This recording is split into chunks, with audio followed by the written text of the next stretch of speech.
Chapter 591. Even if you want my life, you should at least let me know the reason, right?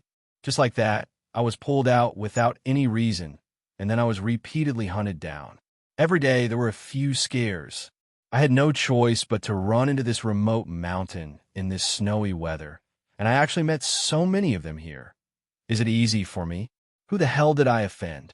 Not only the supreme golden city, but even the illusory blood sea is here. And there are so many of them? There are at least 40 of them. Is it necessary? Then is the one leading them Zi Jinghong. At this moment, the white-robed man cursed in his heart. Damn it, aren't they overestimating me? More than 40 people were sent out at once, and the lowest was a supreme-level expert.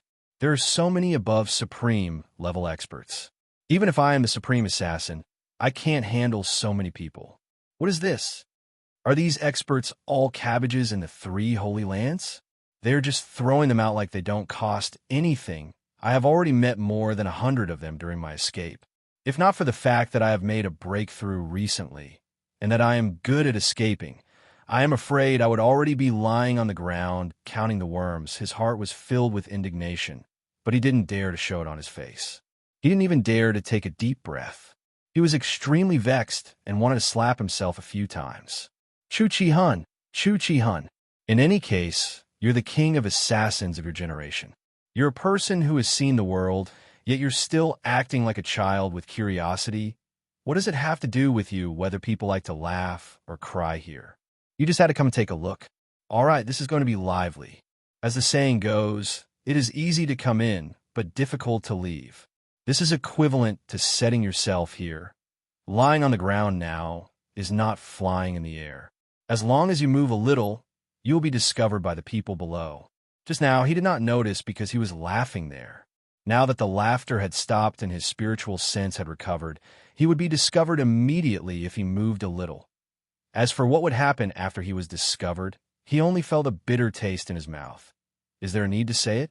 With so many experts surrounding and intercepting him, even if his abilities were doubled, it would still be of no use. Wouldn't he be easily swallowed by them like pickled vegetables? This white-robed man was the Xin continent's black pot king of this generation. Wrong. It should be the king of assassins of this generation, the supreme assassin Chu Chuan. It could be said that this supreme assassin was having a bad year recently. After he went into seclusion, there were still legends about him in the pugilistic world, and they had been greatly upgraded. In the past, he was at most a supreme assassin, and it seemed like he had not really killed any supreme assassins. But now, he was a real supreme assassin, and he had killed more than one person. What an illustrious name. As the saying goes, although I'm no longer in the martial arts world, the martial arts world is still talking about me. However, almost no one knew that this supreme killer's fame was all because he was a scapegoat for others. He could be said to be the supreme scapegoat, or even the supreme scapegoat.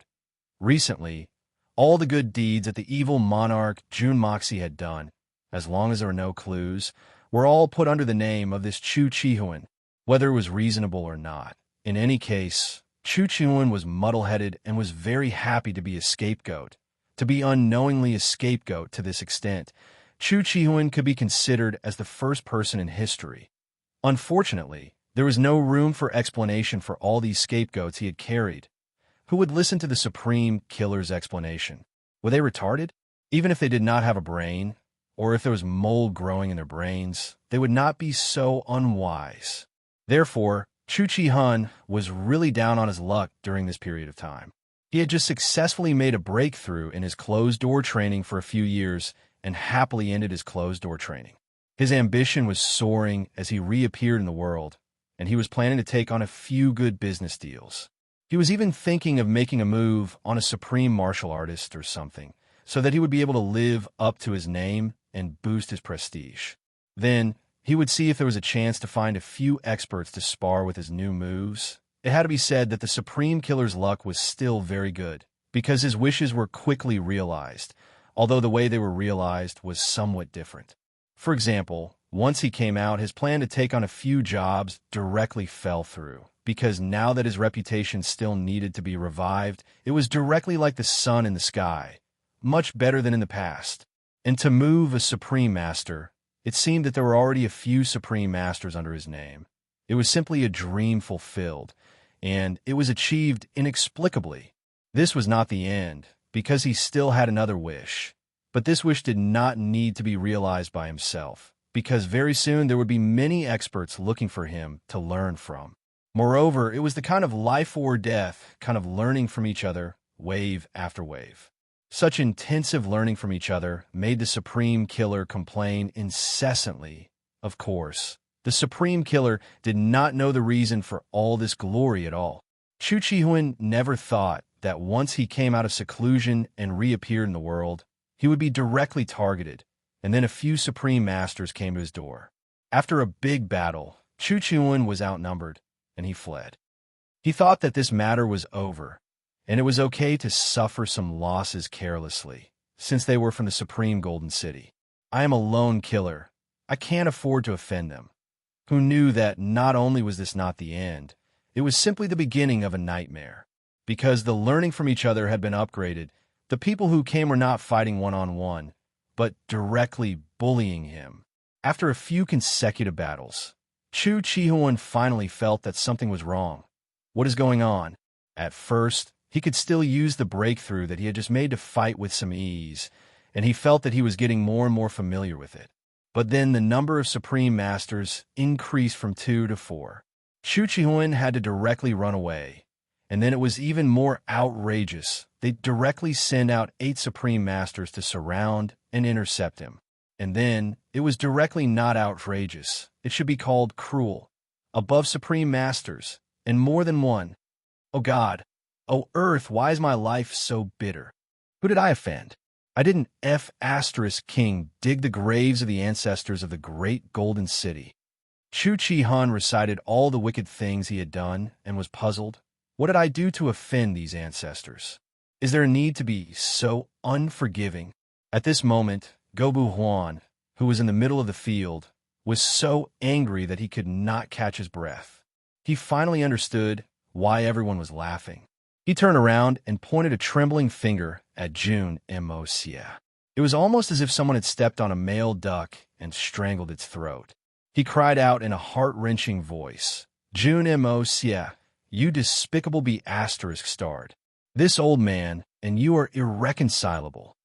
Jun Moxie twitched his mouth. Definitely irreconcilable. Weren't you still lying on your stomach just now? How to stand? Do you think you are standing by straightening your neck? Let me tell you, that is far from it. You are still lacking a chest and a small belly. Don't be so self-righteous. This thing of yours will definitely not be of use. Even if you have that kind of heart, there must be someone who can tolerate it. He thought for a while, and said in a certain tone, it's definitely not possible to deal with a human, but even if it's against an elephant, I'm afraid it's still not possible. You are really too overbearing. Go Bu Huan was so angry that he opened his mouth and couldn't say a word for a long time, but his long tongue was hanging out like a hanged ghost, swaying in the air and panting heavily. Zi Jinghong coughed loudly for a few times and looked at everyone seriously, which meant, don't laugh. You are one of us after all. Only then did everyone manage to stop laughing, and some of them had a very strange look on their faces, trying their best to hold back their laughter. Finally, some of them couldn't hold back their laughter and burst out laughing again and hurriedly covered their mouths with their hands, but Zi Jinghong's cold gaze had already shot over to them. These few people hurriedly put on a serious face and thought, what are you staring at? Are you really that serious? Weren't you also laughing quite happily just now? Only officials are allowed to set fires, but people are not allowed to light lamps. If you don't laugh, even we can't laugh, it's really a serious bureaucratic problem. Turning to Jun Moxie, Zi Jinghong said seriously, Jun Moxie, we are enemies, but which one of our people is not a famous person? You have gone too far by humiliating them so wantonly. After all, Gobu Huan is also your senior, right? Too far? Senior? Jun Moxie opened his mouth wide. Let's be clear, who's going too far? He is a senior? How could a senior chase after me like this? Is this what a so-called senior should do? Can I dodge and fight back? Zi Jinghong, from what you're saying, Should I just stand there obediently and let your subordinates kill me? Only then would it not be too much? Junimos, yeah. You obviously know that I didn't mean it like that, but you're still trying to distort the truth. Zi Jinghong was furious. This brat was twisting words and forcing logic, and had a sharp tongue. He was really not easy to deal with. How'd I distort the truth? Isn't what I said the truth? Then tell me, what do you mean? At the very most, I'm just using a trick to escape. You can't possibly think that I can really beat him, right? Jun Moxie said righteously, you asked me, who is less than 20 years old, to fight with an old monster who is more than 100 years old. And you say that I'm going too far? Zi Jinghong, how can you say that? I really feel sorry for you. It's not a good thing for a person to be too shameless. Can a person really be invincible in the world? Zi Jinghong was so angry that her lungs were about to explode. She roared and said, he attacked you, and it was indeed ungracious of him as a senior. But you humiliated him and made him a laughingstock. What is your intention? How'd I humiliate him? Jun Moxie stood up indignantly. Who humiliated him? Zi Jinghong.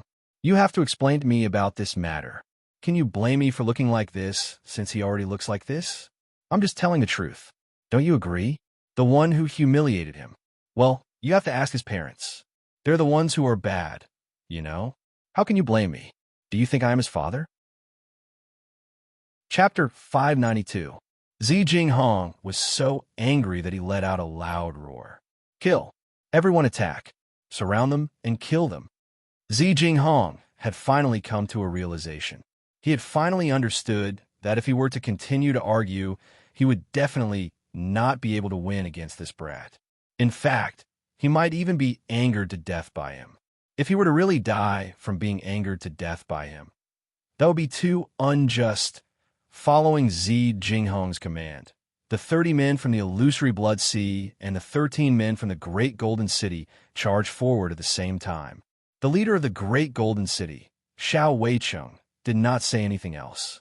Even when everyone was laughing, he still stared at Mei Shuyan fiercely, his eyes filled with hatred. It was because of her, because of this woman, that he had caused the deaths of his 15 old brothers without a trace. 2 of his brothers were killed by Mei Shuyan. Because of his cowardice, he did not dare to accept the challenge, and could only watch as she swaggered away with her lover. This was the biggest humiliation in Xiao Weicheng's life. A great humiliation that could not be washed away. If he did not kill Mei Shuyan, this humiliation would become a demon in Xiao Weicheng's heart, and would haunt him for the rest of his life. This point, Xiao Weicheng was very clear and very clear. Therefore, he did not speak. He had been accumulating his strength, and was ready to strike at any time. Kill this evil woman.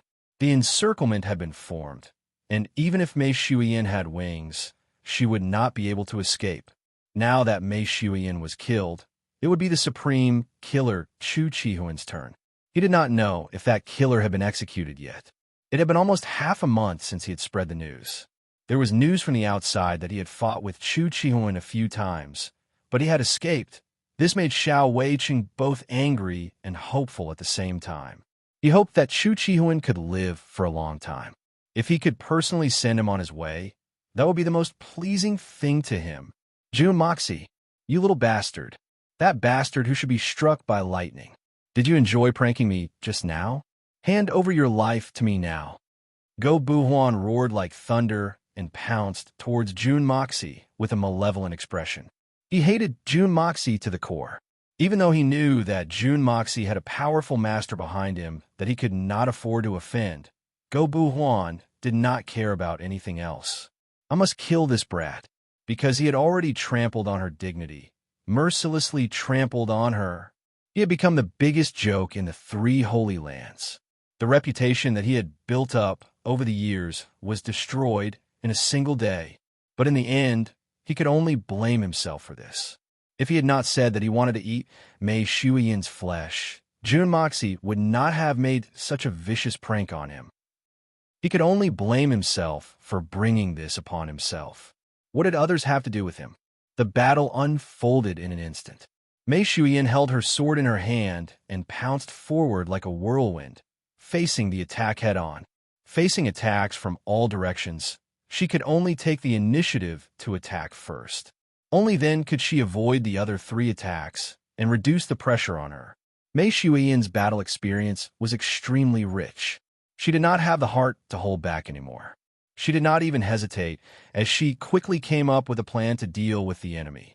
Jun Moxie's body also swayed, as if he wanted to follow Mei Shuyan forward. But in reality, his body seemed to be advancing, but he was actually retreating. Suddenly, he somersaulted and retreated rapidly.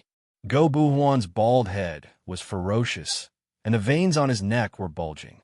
He was like a giant tortoise that had just emerged from the water, riding the wind and breaking the waves. In each of his hands, he was holding a strange weapon. If one were to call it a sword, it was curved. If one were to call it a knife, it was curved too much, almost like a barb. The correct way to call it was a hook. Go Buhuan's hook. Jun Moxie's body slid out like a fish, but he did not forget to tease Go Buhuan. Go Buhuan, you really live up to your family name. Your surname is Go, and your tongue is always sticking out like a dog's tongue. Even your head has a groove, and your weapon is a hook. I really admire you. There has never been a dog that is so well-rounded. You are really a rare flower in this world. Go Buhuan did not say a word. He hooked both of his hooks, as if he wanted to break Jun Moxie's body into 2. Jun Moxie let out a loud cry. It was as if he could not dodge in time. His body was hooked by the hooks on his right hand. Go Buhuan was overjoyed. He roared, "Damn you, go to hell," and retracted his hooks with all his might. At the moment when he exerted all his strength, he suddenly realized that what he hooked was only air. He used the wrong amount of strength. At the same time, he felt his legs go soft. Even though Go Buhuan did not know what was going on, he was prepared for it after suffering a loss once. He immediately left his original position and continued to chase after Jun Moxie. Jun Moxie seemed to be in a difficult situation. He covered his head and ran away like a rat. Go Buhuan was hot on his heels. The 2 of them ran and chased each other. In the blink of an eye, they turned around a big rock and disappeared. Mei Shuyan's sword was like the wind. It was ever-changing. She was able to fend off the 6 experts who were surrounding her. At this moment, the battle was not too big. The rest of the people were watching from the side, ready to help at any time. Zi Jinghong was an astute person. He would not allow his subordinates to be injured or killed. At least, he did not want too many casualties.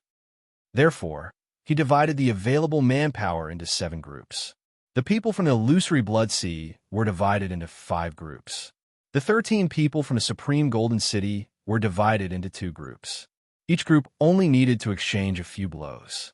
Regardless of the outcome, they would immediately retreat. Then, the second group would come forward. Those who did not participate in the battle were to recover their energy. They were ready to attack at any time. They also had to prevent Mei Shuyan from escaping. He had to admit that this was the best way to deal with Mei Shuyan. Attrition. As long as you can't leave, you'll have to stay with us. We have a total of 43 top-notch experts. No matter how profound your Xianqi is, we will still be able to exhaust you to death. If this continued, the 2 Holy Lands could still afford to drag it out until next year, because they could rest at any time. However, Mei Shuyan did not have any room to rest. Don't ask for merits. Just don't make mistakes. Everyone pay attention. You just need to make sure she doesn't stop. But first, ensure your own safety. Zi Jinghong ordered loudly. His face was serious. Although he did not look at Xiao Weicheng, his words were directed at Xiao Weicheng. Currently, the biggest weakness of the Allied forces was Xiao Weicheng's desire for revenge. If Xiao Weicheng really fought with all his might, he would have a chance to injure Mei Shuyan. However, that would definitely trigger her to use her ultimate skill.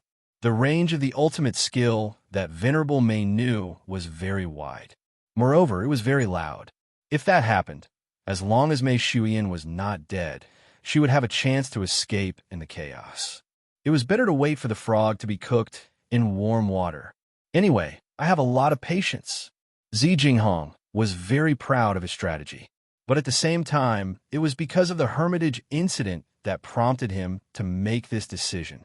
The 29 experts of the Hermitage were slaughtered by Mei Xuan. This incident was too shocking for Zi Jinghong.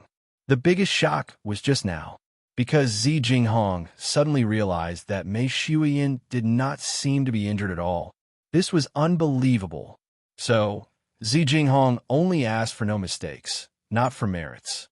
If Mei Xuan's cultivation had really reached that kind of earth-shattering level, they should be able to escape in time.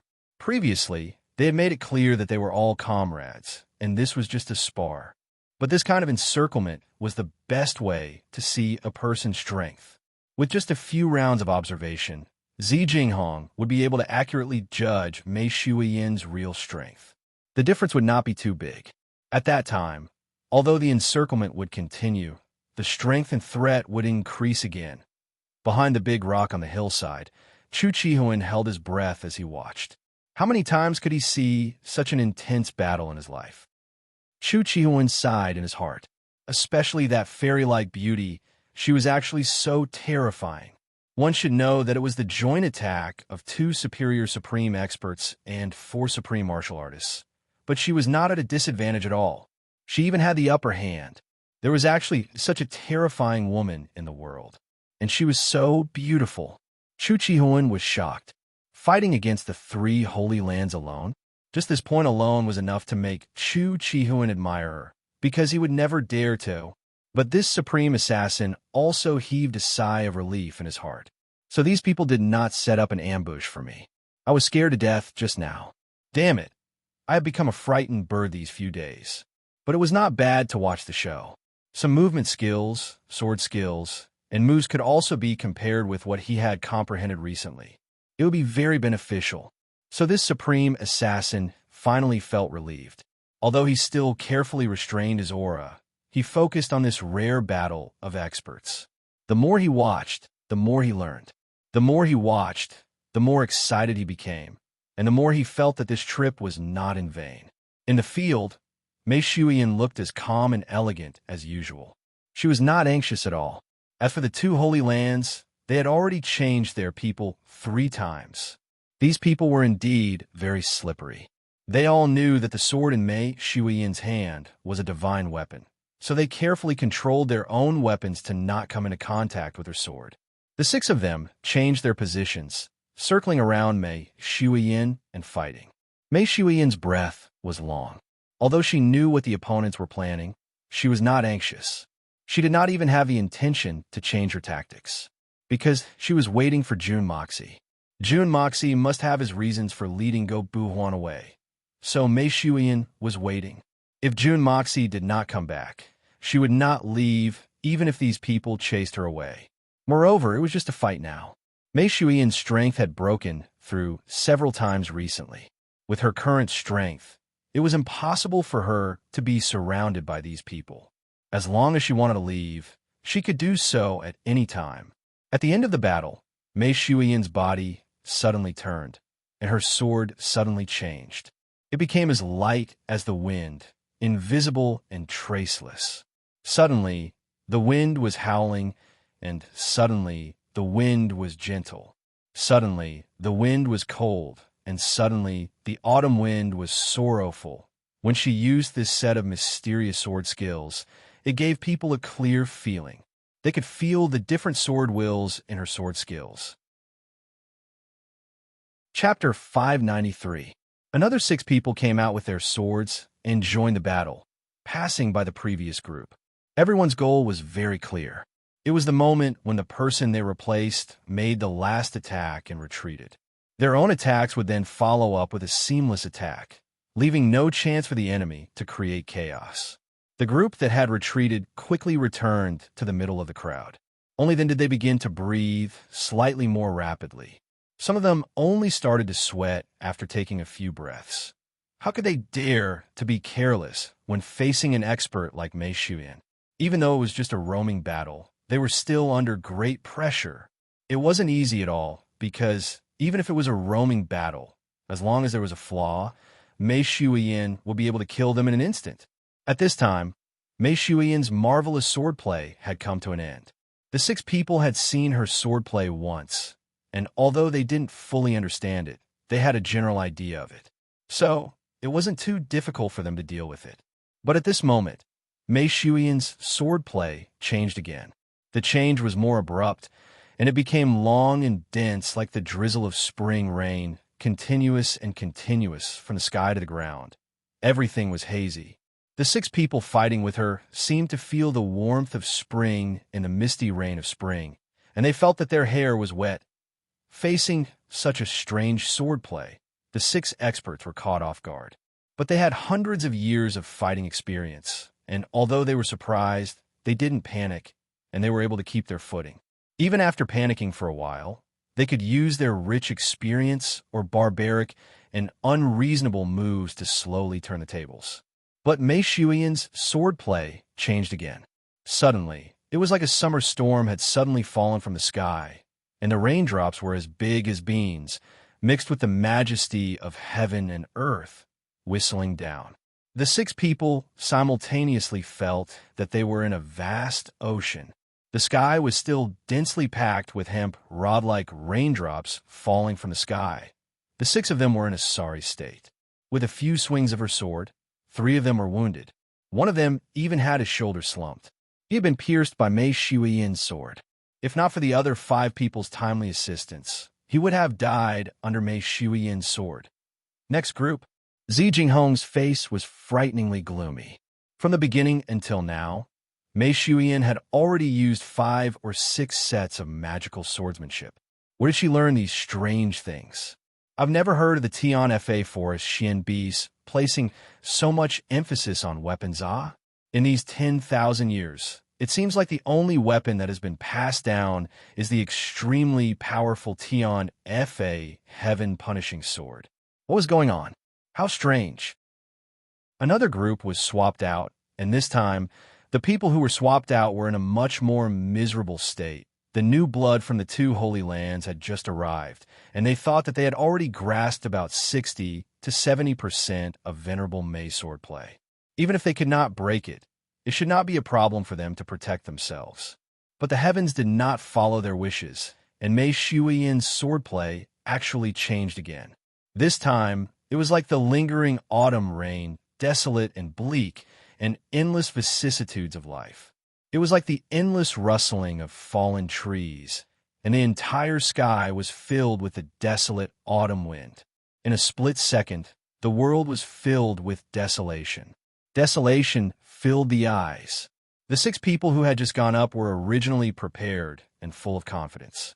But the moment they faced the attack, they realized that it was not what they had expected. It was completely different from what they had expected. When experts exchanged blows, the slightest difference could lead to a difference of 1,000 miles. The slightest difference could mean the difference between life and death. Not to mention that there were so many accidents happening now. How could they win? The 6 people only felt that the world was filled with desolation and cold rain, but there was killing intent everywhere. In just an instant, they were actually in a more miserable state than the 6 people who had retreated earlier. This kind of extraordinary swordplay was not only unseen, it was also unheard of. If it was just the ingenuity of the swordplay, it would be easier to deal with.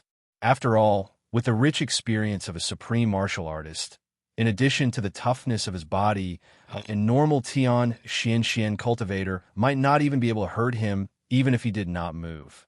But the person who was using the sword was Venerable Mei. This was a headache. Not only was his Xian cultivation far above everyone else, the sword he was using was a divine weapon. Wouldn't that be even more tragic? Although the strength of a supreme martial artist was powerful, in the face of Venerable Mei who was wielding a sword, it was no different from tofu. Not to mention that it was a divine weapon.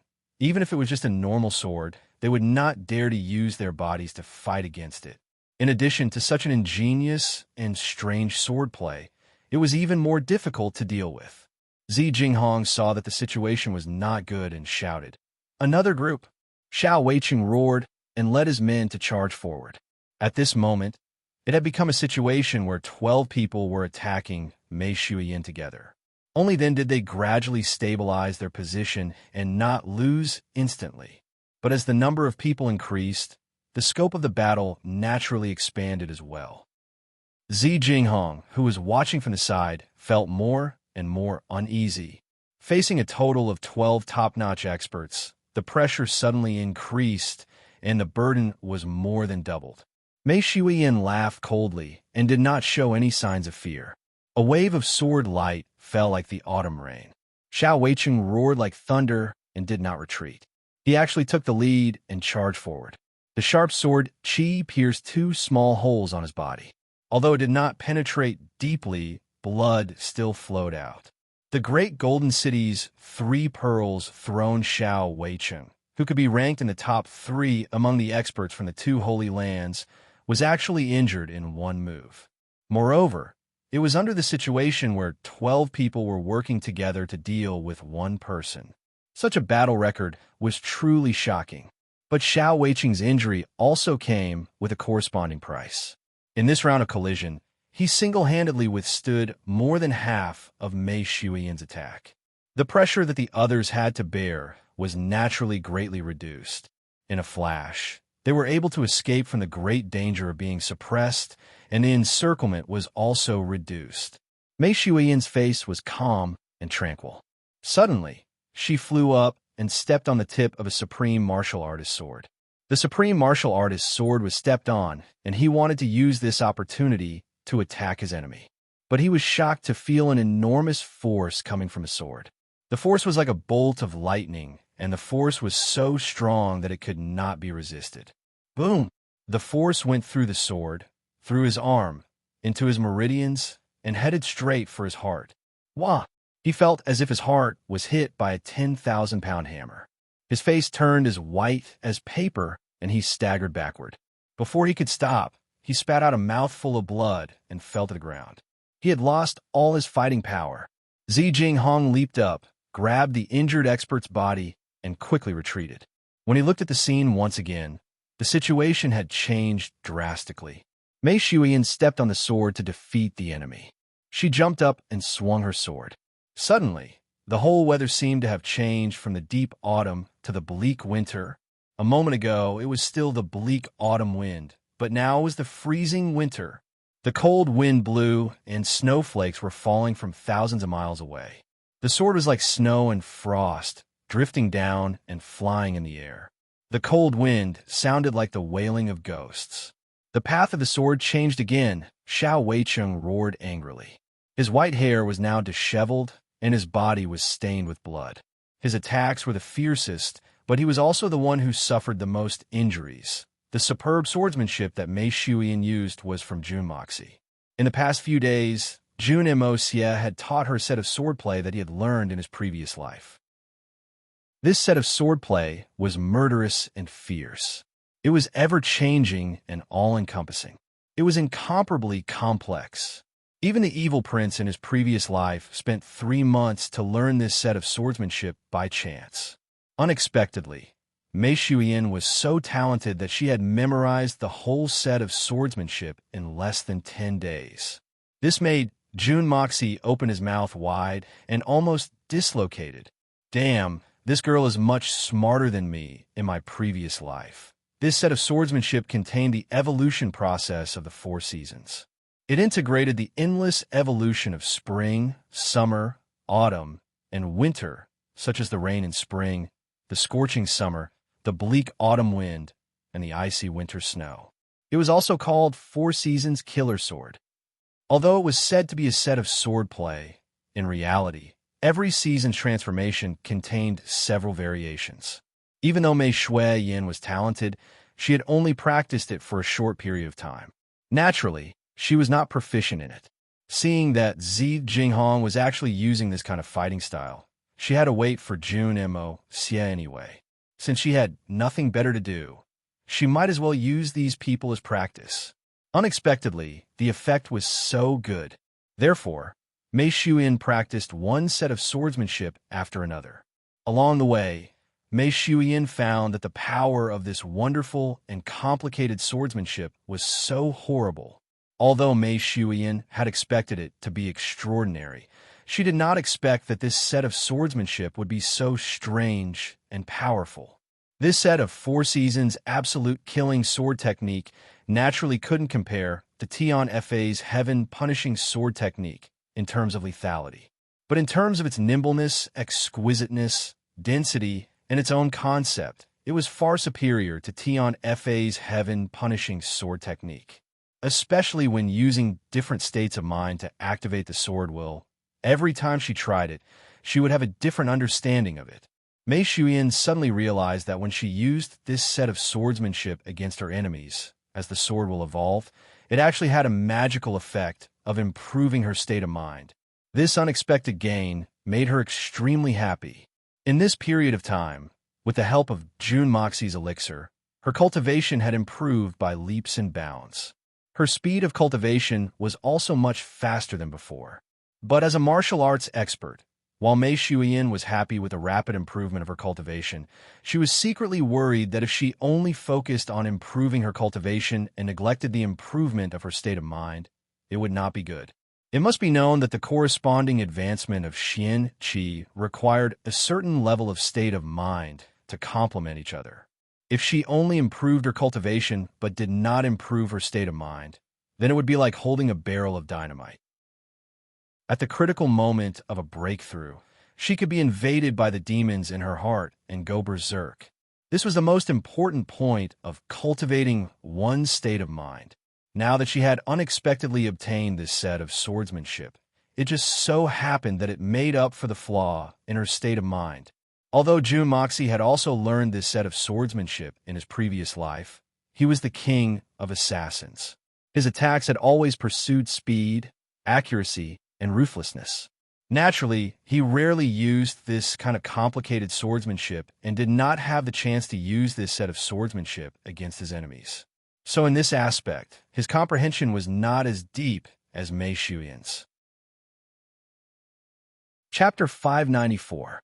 If Zi Jinghong were to know that the method that he had racked his brains to come up with, which he thought was a foolproof, most reliable and effective method, had actually turned out to be the best whetstone to raise his opponent's strength, it was hard to imagine how depressed he would be. The only thing that Mei Shuyan was worried about was, why did Jun Moxie lure that hateful Go Buhuan over? Mei Shuyan's battle was in full swing, but Jun Moxie's battle had already ended. Go Buhuan's strength was only at the level of a supreme martial artist. With Jun Daxiao's current strength, how could he win? On the other side, with a cold expression, Jun Moxie placed his sword on Go Buhuan's neck. Leng Leng looked at this disheveled supreme martial artist and shouted, "Kneel down, you damn thing." Go Buhuan's eyes were filled with anger. He spat out a mouthful of saliva. "You're the damn thing. If you want to kill me, then kill me. You want to kneel down? Dream on. You're cheap. Your bones are even more cheap. I want you to kneel down." Jun Moxie smiled cruelly and kicked twice. Go Buhuan screamed in pain. Both his knees were crushed by Jun Moxie's kicks. He knelt down softly. When his broken legs touched the ground, he felt a sharp pain in his heart. His eyes rolled back, and he was about to faint. However, Jun Moxie released a stream of spiritual energy in time to keep his mind clear. He didn't let him faint no matter what. He could only bear the endless pain with a clear mind. The two of them chased each other all the way here. Under Jun Moxie's ever-changing methods, Go Buhuan was sometimes trapped in a pit, sometimes covered in snow, sometimes frozen, and sometimes burned. He was already in a lot of pain. Jun Moxie didn't have to spend much effort to capture this black-skinned guy alive. "Go Buhuan, do you like to eat human flesh?" This was where the knot in Jun Moxie's heart lay. "Motherf asterisk her, you son of a b asterisk tch, you actually want to eat my little shui yin. You really have guts. If I can't torture this bastard to death, how can I vent the anger in my heart?" Go Buhuan's words evoked Jun Moxie's endless killing intent. From then on, he made up his mind. I will not only kill this person. Moreover, he wanted to torture them to death. He wanted him to die a horrible death. So what if I am? Jun Mo Xie, I want to tell you that I not only want to eat your lover's meat, but I also want to eat your brat's meat. Just you wait. I want to eat your entire Jun family's meat. Go Bu Huan was in so much pain that his face was waxy yellow. Beads of sweat the size of soybeans dripped down, but he still held on and didn't let out a groan. His profound Xian energy had long been controlled by Jun Moxie, so he couldn't even self-destruct. His mouth full of teeth had been broken by Jun Moxie at the right time. It didn't cause him too much pain and didn't affect his speech. But if he wanted to bite his tongue to commit suicide, it was impossible. Only the roots of his teeth were left in his gums. How could he bite his tongue? Your bones are really tough, worthy of the style of a great master. Even at this juncture, your mouth can still be so cheap. I have to write the word admire for you. Jun Moxie praised. He suddenly stretched out his hand and tore Go Bu Huan's clothes, revealing a large piece of skin on his chest and back.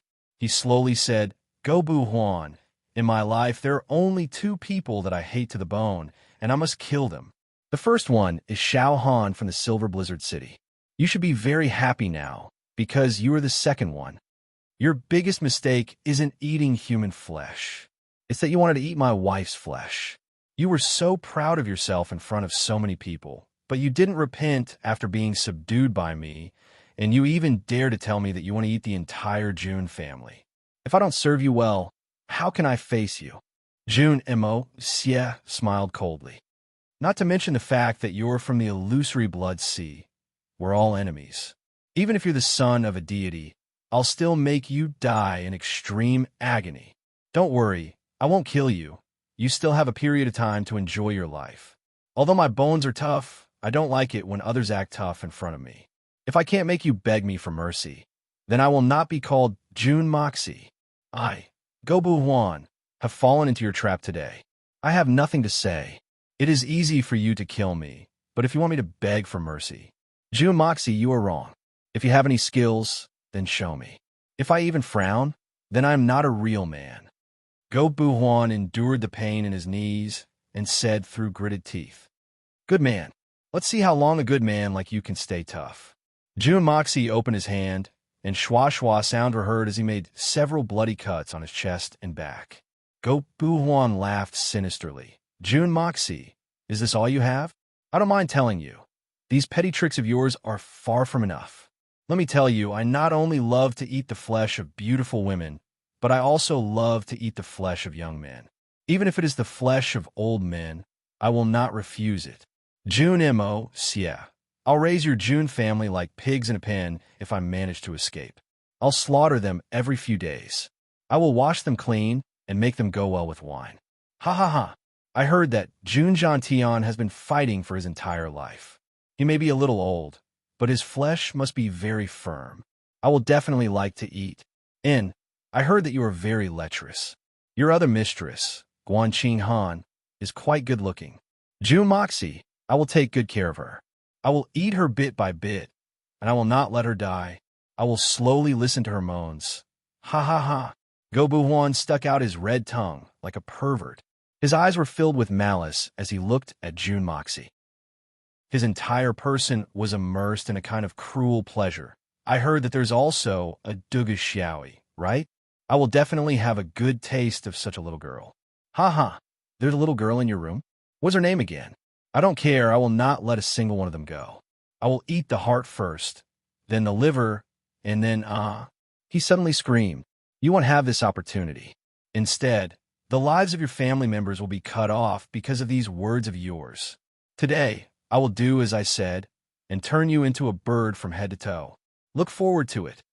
Jun Moxie said coldly. His face was expressionless. He held a handful of white salt in his hand and gently sprinkled it on Go Bu Huan's wounds.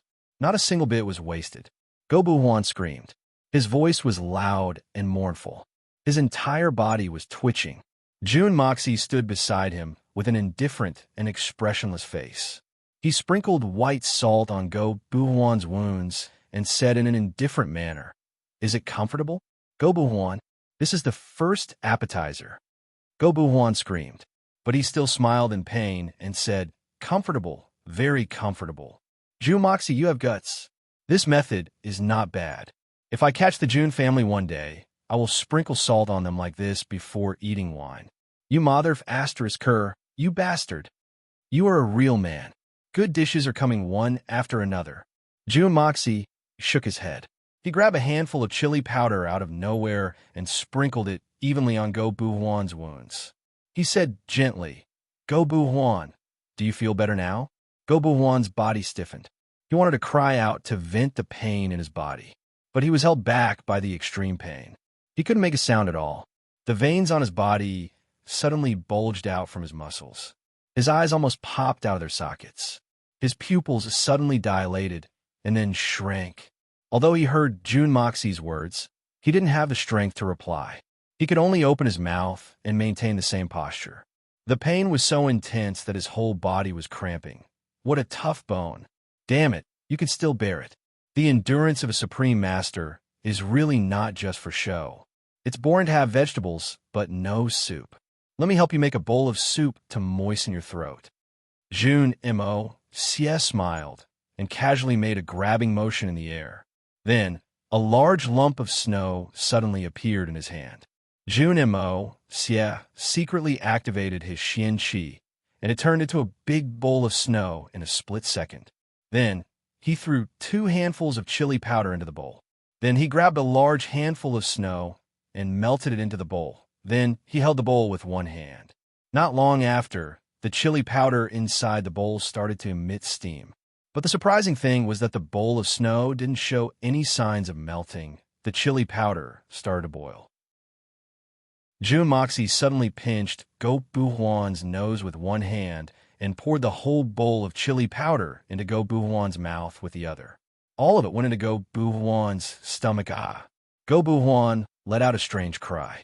He could only feel a big ball of fire burning in his stomach. In an instant, his internal organs were on fire. He couldn't help but scream, Jun Moxie, kill me, kill me.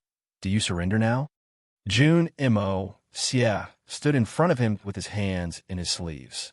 Go Bu Huan, I saw that you were rather strong-willed previously. As long as you say that you're convinced, kneel down and kowtow to me. I'll kill you immediately. I won't let you suffer anymore. You don't think I will F you. Go Bu Huan's eyes were about to split open. He still didn't relent. Very good. You're really tough. Looks like I have to give you a proper meal. Jun Moxie's body swayed and suddenly disappeared. When he reappeared, there were 5 to 6 mountain rats in his hand. In his other hand, there were 7 to 8 snakes. They were wriggling lazily. It was obvious that they were hibernating. But Jun Moxie dug them out.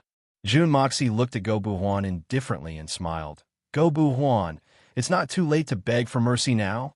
If not, this young master will treat you to a proper meal. I'm afraid it'll be too late for regrets. Go Bu Huan gritted his teeth and turned his head away. Hero, I hope you can be a hero until the end. I have high hopes for you. Don't let me down. Jun Moxie threw the snakes and rats on the ground. Under the control of his mystical energy, the snakes and rats didn't dare to move. They stayed there obediently. Then, Jun Moxie tied up the legs of Go Bu Huan's trousers. He casually pulled at his waist. 5 to 6 rats had already crawled into Go Bu Huan's trousers. They were squeaking everywhere. Go Bu Huan let out a blood-curdling scream. He could feel the rat crawling around his body, sticking close to his skin. His hair stood on end. His eyes finally revealed a look of fear. Suddenly, he let out a blood-curdling scream. His entire body started to tremble. It turned out that the rat had already discovered the flesh on his knee and had actually climbed up and started to gnaw on it. A man-eater was actually eaten by rats today. Chapter 595. Go Bu Huan was bitten by the rats. He was scared out of his wits by the pain. Although he was cruel and loved to eat human flesh, he could not accept the fact that he was eaten alive. As she listened to Jun Mo's words, she felt a rat squirming between her waist and crotch. This was a very bad sign. Her complexion changed, but at this moment, she was in so much pain that she didn't even have the strength to beg for mercy. We are both men. I will definitely not sit by and watch. I will immediately release the snakes to kill the rats and save your little snake. Go Bu Huan, you should be grateful to them for saving you. These snakes were hibernating before this. You must be willing to provide a warm place for them, right? I heard that snakes love to burrow. Not only is your place warm, there are holes for them to burrow into. You can also eat and drink. It's a great place. It will be good if you are good. Jun Moxie pretended to pull open Go Bu Huan's pants. He raised the snakes in front of Go Bu Huan. The snakes hissed and flicked their red tongues. Their triangular heads swayed back and forth. Go Bu Huan's entire body was trembling, and he finally broke down completely. Suddenly, with a puff sound, a foul stench filled the air, and his feces and urine flowed out from his front and back at the same time. Suddenly, he screamed and cried, and shook his head desperately. No, no, no, no, no. The way he looked at Jun Moxie was as if he was looking at a demon, an executioner who had killed since ancient times, and was already filled with fear. Fear from the bottom of his heart. What? Speak clearly. Jun Moxie tilted his ear. Don't be like this. Don't. Please. Kill me. Go Bu Huan clamped his legs together tightly. He kept screaming. He was extremely terrified. I am not satisfied with your current attitude. Jun Moxie frowned. I said earlier that I will only consider letting you off if you kneel down and kowtow to me. You haven't even kowtowed yet. You should learn to be sincere. Go Bu Huan screamed in pain. His facial muscles were contorted. Suddenly, he stooped down crazily and kowtowed. His tears flowed freely. I beg you, I'll kowtow to you. You're a magnanimous person. Please kill me. Kill me. The voice was too low. I didn't hear it. You damn thing. Jun Moxie frowned, his face filled with dissatisfaction. He smiled faintly and said, You don't even have the energy to beg for mercy. I'm a bird, please. Please kill me. Go Bu Huan continuously kowtowed and screamed in agony. He shouted with all his might. He could clearly feel that there were a few mice crawling toward his crotch area. They were already very close. This feeling of being buried alive in the mouths of mice was enough to drive Go Bu Huan crazy. Not to mention the fact that he could become an incomplete man at any time. Remember, if there was an afterlife. Don't try to act tough in front of me. I hate it. Since you don't like this main course so much, let's end this feast early. Jun Moxie smiled warmly and stabbed the mice to death through his pants. Then he stabbed the blood of yellow flame into Go Bu Huan's chest. Go Bu Huan's body trembled, and a relieved expression appeared on his face. He stared fixedly at Jun Moxie. There was no hatred or gratitude, just a simple stare, as if he wanted to remember this face for the rest of his life. He didn't know if he wanted to remember not to provoke him in the future, or if he wanted to take revenge in his next life. Jun Moxie pulled out his sword. The blade was as cool as water. Looking at the blade, Jun Moxie asked quietly, Is it cruel? The godly sword did not speak, but light flowed around it. This is the pugilistic world. Jun Moxie looked at Go Bu Huan's corpse and said calmly, Actually, you are wrong. In this world, there is no such thing as a tough man. There are many people who are unafraid of death, but there are even more punishments that make people wish they were dead. When facing an enemy, when you can't beat them and can't run away, the best thing to do is to kill yourself first. This is my advice to you in your next life. Also a man-eater. Dying like this is still too easy for you. Maybe I'm too soft-hearted. I originally planned to cut off your 5 limbs, then help you heal your wounds and stop the bleeding, turning you into a complete bird. In the last moments of your life, your food will be your own flesh. Jun Moxie turned around and left. Quite a long time has passed. Shui Yin should have familiarized herself with that sword technique by now, right? He thought silently. On Meishu inside, a few batches of people had already been replaced, and the situation was getting more and more dangerous. Almost everyone was gradually losing their composure, seeing their comrades getting injured one by one, while the enemy was still unharmed. Who wouldn't be anxious and worried in this kind of situation? Moreover, this continuous battle seemed to have no effect on Mei Shuiyan at all. She was just like that, unhurried and unhurried, attacking from long distances and attacking for short distances. Her long sword was impenetrable. She had to face the tight encirclement of 12 people at all times, but she still attacked and defended, not showing any signs of fatigue. Moreover, Once someone on her side showed a slight flaw, she would immediately receive the sharpest and most fatal attack. During this period of time, there were already close to 10 people who were injured. What was more frightening was that the power of her strange sword technique seemed to be getting stronger and stronger. Zi Jinghong frowned, feeling that something was wrong. He watched as Mei Xian repeatedly used this sword technique, the gentleness of spring, the heat of summer, the bleakness of autumn, the coldness of winter, over and over again, but the basic pattern did not change at all. She is actually using us to practice her sword technique. F*CK. Zi Jinghong finally understood, and was so angry that his hair stood on end. His face turned from white to red, then to purple, and then to dark purple. It was indeed worthy of his surname Zi. He thought that his plan was successful, but he never thought that his opponent would use him as a target. It seemed that if he wanted to kill Mei Xian, he would have to pay a considerable price. Zi Jinghong clenched his teeth and suddenly shouted angrily, "Blood Sea's people, perish together." This sentence was like a thunderclap from the ninth heaven. Even Chu Chihuan, who was watching the battle from afar, could feel the chilling, murderous intent in it. At this moment, the experts of the illusory Blood Sea who were still in the battle responded in unison, and their faces quickly turned into expressions of grief and indignation. At the same time, they did a somersault, and only 3 people were left. These 3 people roared, and their swords were sharp, and they attacked crazily without defending themselves at all. At the same time, their bodies seemed to be inflating, and they slowly expanded.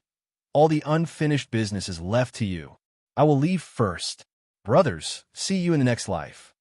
A roar came from afar, and a supreme master was the first to leap into the air. His long sword turned into a dazzling flash of lightning, which then turned into a round pillar of light. His whole body shone with a cold light, and purple lightning flashed, and he pounced towards Mei Xian with an indomitable will. Everyone could clearly see that in this attack, the Supreme Master's body suddenly expanded as he moved in the air. Self-destruct. This was no longer a simple body and sword fusion, but a fusion of the Supreme Master's life, soul, and all of his strength, using his life to kill himself first, and then kill the enemy. The most standard mutual destruction. The most terrifying mutual destruction. The first 3 people were in charge of restraining Mei Xian, sacrificing their lives to restrain her movements so that she could not move freely. Then, another person would control his sword and stab forward, becoming one with his sword, causing a self-explosion. The 4 of them would then use their own radiance of life to unleash a peerless attack. 4 Supreme Masters, mutual destruction. Mei Xian was very experienced. Naturally, she had also sensed this great potential danger. She did not dare to be negligent. With a loud whistle, her long sword rolled out like waves of snow. The sword chi instantly increased, and its momentum was unparalleled. However, the expert from the illusory Blood Sea beside her could not care less about the fact that his self-destruction preparations had not been completed. He suddenly pounced forward and fiercely slashed with his long sword. Boom! The long sword was indisputably broken. However, at this moment, he launched the most meticulous palm technique, completely ignoring his own life as he pounced towards the sword chi. Puff, puff, puff. Mei Xian's sword pierced through his body 33 times in an instant, from his chest to his back. However, he was still smiling miserably and sent his body over. Due to inertia, invincible Blood Sea, glory to the Holy Land. At the same time, the other 2 people also made the same choice, using their own lives to fill up any space that Mei Xian could escape to. Blood and flesh flew everywhere, but they shouted crazily and pounced forward. The brilliant sword light that followed also followed, arriving in a flash. There was no space to dodge. Mei Xian was enraged, and suddenly slashed down with the long sword in her hand. The sword light trembled, and with a wong sound, a bright wall of light suddenly appeared in front of her, connecting heaven and earth, blinding the eyes. Tian Fa Heaven Punishing Sword. Two equally brilliant sword lights suddenly collided. Boom, boom, boom.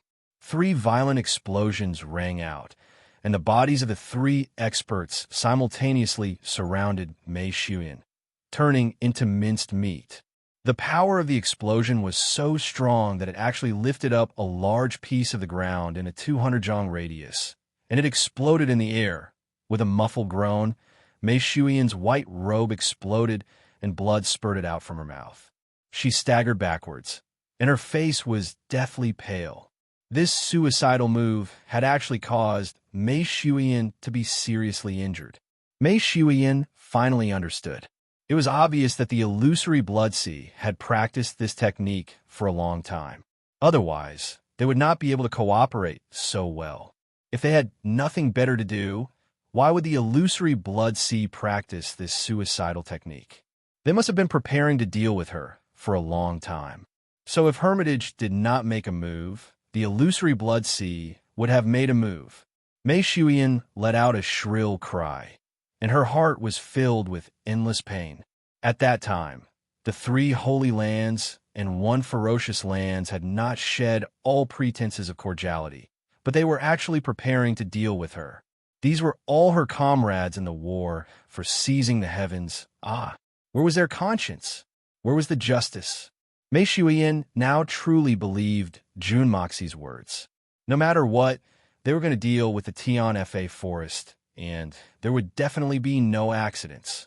In the eyes of the three holy lands, the Tian Fa forest was an even more terrifying opponent than the strange races. Mei Xuyan's shrill cry pierced through the air, and the mountains and valleys responded at the same time. From near to far, the sound reverberated out, and then from far to near like rolling thunder. The snow on the surrounding mountain peaks began to fall, and even large pieces of mountain rocks fell. Chapter 596. The killing intent in Mei Xuyan's eyes had reached a crazy level. If that's the case, don't blame me for being unjust. Then let this venerable kill all of you until the heavens and earth turn upside down. I won't show any mercy.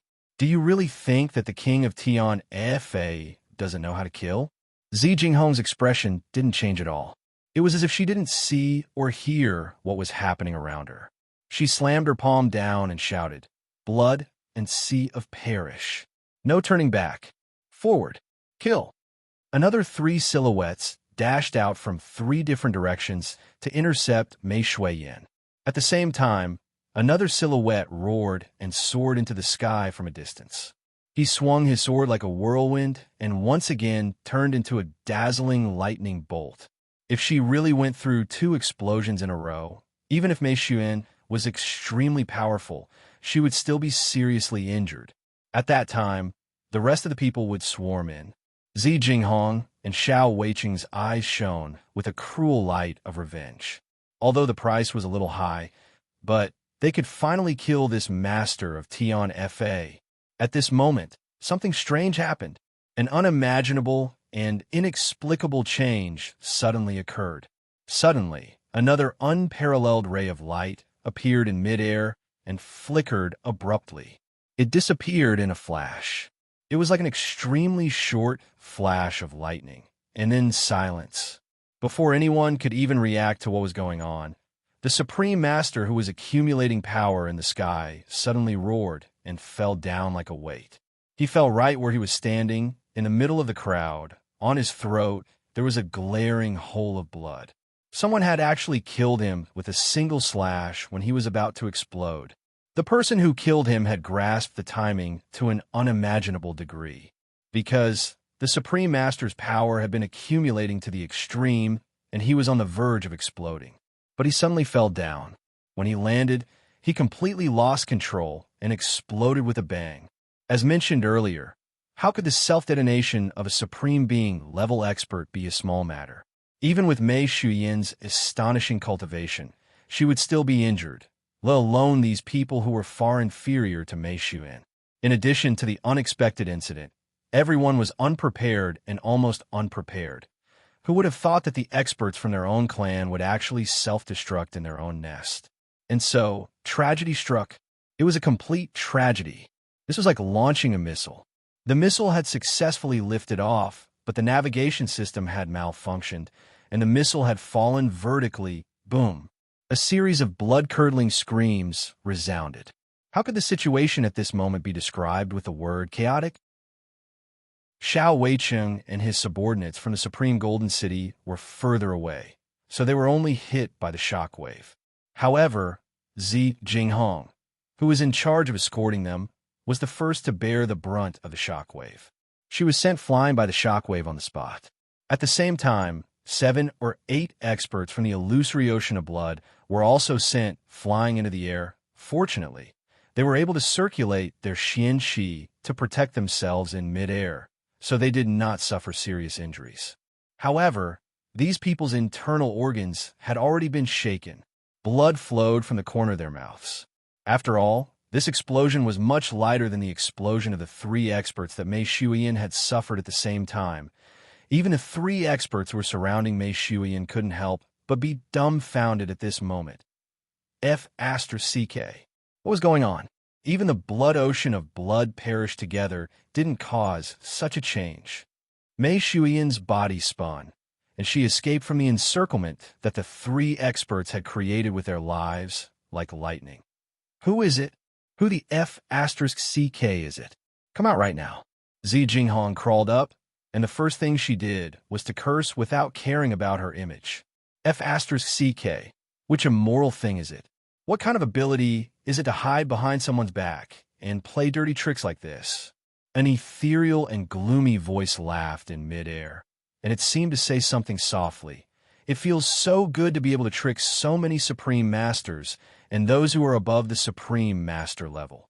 Then an indistinct white figure streaked across the sky with a whoosh, shooting to the right and disappearing in a flash. It seemed to be hiding behind a big rock. At the same time, Zhu Moxi's voice came into Mei Shuiyan's ears. Come. Mei Shuiyan understood and quickly used her peerless Qinggong. Taking advantage of the chaos, her white shadow flashed and dashed towards the big rock on the right. Coincidentally, the avalanche that Mei Shuiyan had just caused finally came crashing down from the surrounding mountains. Countless variables were added to the already chaotic situation. Go after her. Zi Jinghong and Xiao Weicheng were so angry that their lungs almost exploded. Both of them ran 10 feet in a flash, and they were the first to chase after Mei Shuiyan. Their faces were full of expressions, as if they wanted to eat someone alive. Although the explosion just now had caused a lot of casualties on their side, the casualties were not too serious. On the other hand, the fact that Venerable Mei was injured was an indisputable fact. If they did not take advantage of this opportunity to get rid of him, once he recovered, they would be completely finished. A trick like Blood Sea Perish Together could only be used when the opponent was not prepared. If the opponent was prepared, then it would only be a tactic that would damage their own strength. After all, every time it was used, they would lose at least one Supreme Master level expert. Even if the illusory Blood Sea was rich and powerful, they could not afford such a loss. F***. It can't be. A certain Supreme Master Assassin behind the big rock felt all the hairs on his body stand up. His whole body felt cold. F***. Why are they all rushing towards me all of a sudden? There can't be such a coincidence, right? F***me. Aren't you guys fighting well? I was just watching in high spirits. How did a disaster suddenly befall me? F***. It would have been better if they had made some preparations, seeing the large number of experts from the opponent's side charging over in a grandiose manner. The king of assassins, Chuchuan, felt his soul leave his body. There was no place to hide here. As long as they came up, they would be able to see me. How could I still be alive? F***. Although a few of them have died, the remaining ones are enough to kill 8 or 10 of me. Right at this moment, a sinister voice suddenly rang out. Just based on these small fries of yours, and you still want to catch me, Chu Chihuan? Do you have the ability to do so? Bah! This voice seemed to ring out right beside Chu Chihuan. Even Chu Chihuan himself heard it. He almost thought that it was him who had said it. He could not help but feel his soul leave his body, and his hair stood on end. Great Lord, you're playing me to death. Chu Chi-hoon groaned in his heart. He almost fainted. This voice was like the clearest guide, and all the experts of the two holy lands flew towards that direction like a large flock of crows with a boom. F***CK, my mother. Chu Chi-hoon soared up without any hesitation. He did not even have the time to see clearly who was framing him. He turned into a blurry white shadow and ran away at full speed. After all, escaping was the most important thing at this moment. There was only one thought in Chu Chi-hoon's mind right now. This time, I'm really done for. I've become a scapegoat again. This time, it's even more awesome. I've become the scapegoat of the two holy lands. I can't live on like this anymore. Oh, God. Oh, Earth. Why is my life so bitter? I'm like a stray dog, and I'm like a fish that has escaped the net. The speed at which Chu Chi-hoon escaped was really amazing.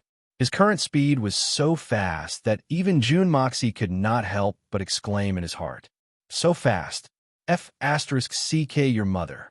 Chu Chi-hoon, it's really you, you bastard. You son of a bitch who deserves to die by 1,000 cuts. You black-hearted thing that deserves to be struck by lightning. My supreme golden city, illusory ocean of blood, will fight you to the death. Zi Jinghong and Xiao Weiqing cursed at the same time. They were so sad and angry that they could not take it anymore. Why was it that the two families' flawless plans were ruined by this damned killer's hands? Could it be that he was born to go against our three holy lands? Looking again, Mei Shuyan, whose qin gong was unparalleled in the world, had already disappeared without a trace. No one knew where she went. With Mei Shuyan's speed, as long as she ran away, would they be able to catch up with her? Even if she was injured, they would not be able to catch up. Moreover, this was not the only way to go to the Dongfang family. Who knew which direction she had gone? Split up and chase. That would not be a pursuit, but a suicide mission. Zi Jinghong's eyes turned red. She was so angry. He roared like thunder. Chu Chi-hoon, this seat swears to the heavens and earth today. I will kill you. If I don't kill you, I swear not to be a human. Xiao Weiqing was so angry that his hair stood up. The two of them did not discuss at all. They brought their subordinates and swept past like a dark cloud. Each of them was so angry that their hearts were bleeding, and they chased after Chu Chi-hoon in anger. Chu Chi-hoon, I will definitely kill you. At this time, the avalanche came crashing down, and the basin was filled to the brim. Waves of snow flew up hundreds of feet and rolled up thousands of piles of snow. For a moment, many heroes appeared, and the landscape was like a painting after a long time. The shaking of the earth finally stopped. Behind a big rock less than 5 feet away from where Chu Chi-hoon was hiding, two people popped their heads out with lingering fear. They were Jun Moxie and Mei Shuyan. That was so dangerous.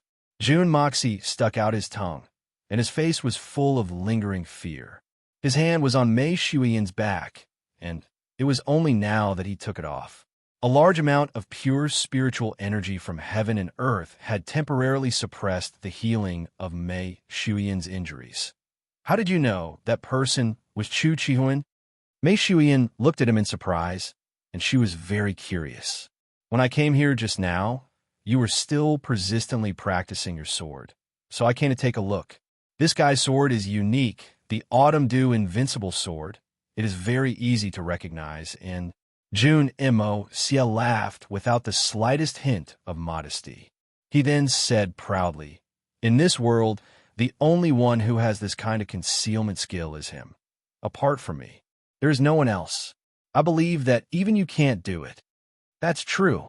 This person's hiding skills are indeed very shocking. He had hidden himself so close that Zi Jinghong and Xiao Weiqing did not even notice him. This kind of concealment skill, if it was spread out, would be enough to shock the world. I'm also ashamed of myself. Mei Shuyan agreed. So, if this person is not the supreme killer Chu Chi-hoon, who else could it be? Jun Moxie smiled. Chapter 597. Jun Moxie stared at him for a long time before he said, Don't worry, he won't die. You didn't see how fast he ran. How could a supreme assassin die so easily? Besides, this guy is not a good person. Don't worry about him. Let's leave this place first. I've only suppressed your injuries temporarily. Let's find a quiet place, and I'll treat you thoroughly. Be careful next time. The supreme assassin's self-destruction is not something to be trifled with. The two of them continued their journey with ease. The next few days were really easy. They did not encounter even a single wave of attacks. This time, the three Holy Lands had sent out a strong and powerful lineup. There were a total of 90 top powerhouses in the world. Such a terrifying force was enough to shake the heavens and shake the earth in this world. But along the way, they suffered heavy casualties. The illusory ocean of blood had the fewest casualties, but they still lost 6 people. The Great Golden City had lost 17 people. Hermitage's 30 people were completely annihilated. Not even a hair was left. Out of the 90 people, only 37 were left. And among these people, there were 3 or 4 who were crippled in the June family's residence. Another 7 or 8 people were wounded in the battle today. Their injuries varied from light to heavy. Even Xiao Weicheng had a few more scars on his body. With their current strength, if they still wanted to kill Mei Xuan, it would be tantamount to seeking death. Therefore, Zi Jinghong and Xiao Weicheng gave up this mission at the same time. Instead, they turned to another target, the supreme assassin, Chu Chihuan. The Great Golden City sent out a kill order. Kill Chu Chihuan. The illusory ocean of blood did not want to be left behind. They also sent out a killer weapon, the Blood Sea Kill Order. They swore not to rest until Chu Chihuan is dead. When the elusive world of immortals heard that the people they sent out were all killed, and that Chu Chihuan had played a key role in it, they were also furious. Without hesitation, they sent out another elusive world of immortals kill order. The 3 Holy Lands shared a common enemy and a common target, Chu Chihuan. In a short period of time, the supreme assassin Chu Chihuan's name could be said to have shaken the entire Xian continent. In a short period of time, his name was awe-inspiring and awe-inspiring. In just a few days, the name of the supreme killer Chu Chihuan had spread all over the continent. Everyone was exclaiming, "This supreme assassin is too awesome. Too awesome." With the strength of a single person, he challenged 3 Holy Lands. Many Supreme Being experts and experts above the Supreme Being level had died in his hands. This was something that had never happened in the past 10,000 years. What a ferocious man. He was too King valiant. As a result, Chu Chihuan's name continued to soar, rising to an unprecedented height. All the assassins in history, no matter how glorious their achievements were, in front of Chu Chihuan, they all paled in comparison. Chu Chihuan's name had surpassed all the ancestors of the world of assassins. From this moment onwards, Chu Chihuan had directly reached the heavens, achieving his greatest wish, to become the #1 assassin in history, to surpass the ancients and dazzle the contemporaries. In the past 10,000 years, who dared to challenge the 3 Holy Lands so directly? Not to mention offending all 3 of them. Even offending only one of them would be a rare occurrence.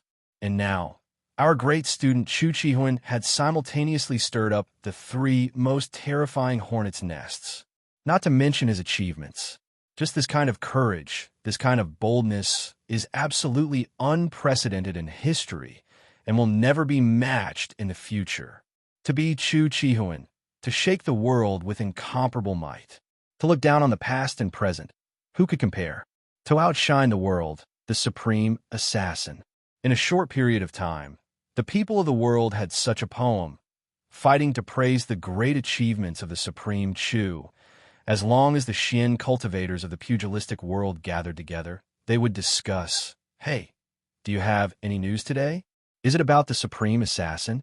No, but this guy is really fierce to actually be able to defeat the 3 Holy Lands at the same time. This kind of courage, this brother admires it to death. If there's no news, it means he's not dead yet. To think that the 3 Holy Lands can't do anything to him. What do you know? Supreme Chu is the #1 assassin in history. Although the three holy lands are very powerful, but can they compare to their seniors? You have to know that Chu Chihuan has surpassed his master. No water can compare to the great killer Chu. That's true. At Chu Chihuan's level, there is indeed nothing to fear. Awesome. This brother has never heard of such a fierce person in this world. This is too Kings satisfying to challenge the three holy lands alone. Just thinking about it makes this brother tremble with excitement. Isn't that right? Chu Chihuan is really gutsy. Really too gutsy. Too manly. Yeah. Do you guys know why Chu Chihuan wants to kill the people from the three holy lands? Why? Tell us quickly. Everyone was anxious. You guys are really ignorant. I'm the only one who knows about this secret. Sigh. I've traveled such a long distance. I'm thirsty and hungry. I'm really tired. Nacho sighed and sighed. Waiter, hurry up and serve the good wine and dishes. If you're a moment late, I'll break your neck. Pick the best, the most expensive. With a loud bang, a few people shouted at the same time a treat. Seeing that you guys are so sincere, I'll tell you guys, Nacho narrowed his eyes mysteriously and stretched out 2 fingers. Actually, there are 2 reasons for this matter. The first reason is that Chu Chuan has a childhood sweetheart. She's too beautiful, but somehow the people from the illusory blood sea of the 3 holy lands found out about it. So they came to take a look, and with one look, they were mesmerized. So that's how it is. So it's a love dispute. Everyone suddenly understood. So they snatched her back, but after they snatched her back, there was only one person. How were they going to split it? So they fought. This fight was not a big deal. The holy landlord came out, and after stopping the fight, he inadvertently saw that woman. I have to say, she's really too beautiful, huh? I have to say, a beauty is really a source of calamity. Nacho shook his head, fascinated, and then Nacho scratched his head anxiously.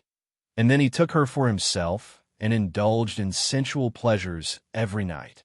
Nacho laughed obscenely, his voice extremely low. Everyone gathered around the table and listened attentively, their black heads squeezed together like a small plate of cabbage that was surrounded by flies. Everyone's hearts were filled with gossip, and their eyes were filled with curiosity. But somehow, this matter was found out by the other 2 holy lands. So the other 2 holy lands' lords were curious, and they came together to pay a visit. I have to say, that woman is really too beautiful. I have to say, a beauty is really a source of calamity. Then, guess what happened? A fight. No, they didn't fight, but I don't know what exactly happened. In any case, the 3 holy lands' lords were very happy, and everything was very peaceful. Oh, there was a deep and meaningful voice of realization. Then Chu Chuan found out about this matter. Everyone, what if this happened to you? What would you do? Is there need to ask? Take out your swords and go. Damn it. A man can do anything but be a tortoise. If you're a man, you have to go. Clapping his hands, he said excitedly, Isn't that so? So, things have come to this point today. Chu Chuan was actually forced to do it. But there's no doubt that the great supreme Chu Chuan is a real man. Yes, a real man. All right, what's the other reason? The other reason is already obvious. At the level of Chu Chuan, he has already reached an unprecedented level. It's lonely at the top. Even if I explain this to you guys, you won't understand. Let's drink. Everyone smacked their lips, a look of satisfaction on their faces. So there's more to it than meets the eye. Someone raised a question. Chu Chuan's childhood sweetheart. No matter how you look at it, she should be more than 100 years old, right? An old lady with wrinkled skin and white hair can still be so charming? TSK, you're really ignorant and inexperienced. Disdainfully, don't you know what it means to be a middle-aged woman, but still attractive? Do you know? What does it mean to retain one's youth? Do you know? What does it mean to live forever? Do you know?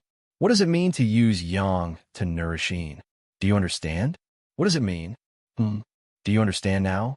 Nodding his head like a chicken pecking on rice, he said, Thank you for your guidance. Asking a gentleman's words is better than reading for 10 years. My horizons have been broadened today. The stone in my heart has been swept away. This was a version, but it was definitely not the only version. There were at least a few hundred different versions circulating in the continent, and each of them was well-founded, well-founded, well-founded, and well-founded. They were all vivid and lifelike. Chu Chi-Huan had truly become the most famous person in history. In the entire world, there was no one who did not know of him. No one who did not know of him. That poem had even become a masterpiece for all eternity. Of course, all of these, Jun Moxie and Jun Dashao temporarily did not know. This source of everything, the creator of all the blame for Chu Chuan, was currently leisurely traveling in the sea of forests and snowy plains with a beauty, completely unaware that the reputation of the great Supreme Chu in the outside world had already reached such an exaggerated level. If he knew, I believe that Jun Dashao would definitely feel very comforted in my heart. Yeah, perhaps even jealous. How did the title of the world's #1 assassin disappear out of thin air? After all, this guy's thinking could not be understood with common sense. 200 miles away from the Dongfang family. This place could be said to be the territory of the Dongfang family. After exiting a dense forest, Jun Moxie stood at the top of a mountain. Looking at the vast mountains in front of him, he could not help but sigh. It was really not easy for my old man to find his wife in such a hidden place. How many days has it been since I left? Other than birds and beasts, I actually did not see a single human footprint. What do you mean by that? Mei Shuyan, who was originally smiling sweetly and following him, suddenly stopped in her tracks. Her face darkened, her eyes looking at him with a very unfriendly gaze. F***CK. Only then did Jun Moxie remember that he had unknowingly offended a beauty again. This was a Xian beast. F***CK. I must install a door on my mouth. I actually mean, other than the two of us, there is actually no one else. Jun Moxie wiped away his sweat and quickly used the great skill of changing the topic. Shuiyin, I really admire you too much. So these few days, I wrote a poem for you without rest. Do you want to hear it? This is my confession of my true feelings. Let me hear it. Mei Shuiyin instantly became interested. She knew that although this guy was known for being ignorant, he could often come up with a few absolutely beautiful poems that could be passed down through the ages. Now that she saw that he had specially written a poem for her, of course her curiosity was aroused. Chapter 598. The name of this poem is If. Jun Mo Xie cleared his throat, and a mysterious smile flashed across the corner of his mouth. He steadied his emotions and sank his qi into his dantian. Then, he used a cadence of emotions to recite the poem. If I were the peasant, then you would be the noon. If I were the bow, then you would be the eagle. If I were the Qing Ming, then you would be the He Tuesday. If I were the immortal sword, then you would be the legend of chivalry. If there's so many ifs, my heart is in it.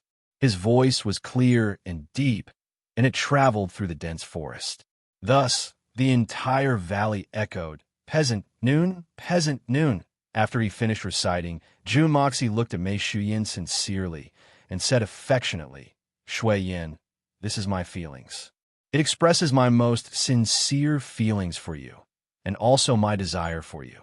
Love is higher than a mountain, and love is deeper than the sea. You just give in to me. Mei Shuyin frowned and softly recited the poem. The more she recited, the more confused she became. Finally, she asked humbly, what does this poem mean? You only need to know that this poem is my wish for you. Only the sun in the sky can express my feelings. Jun Moxie said solemnly. A trace of inexplicable emotion flashed across Mei Shuyin's face, but she still pondered in her heart.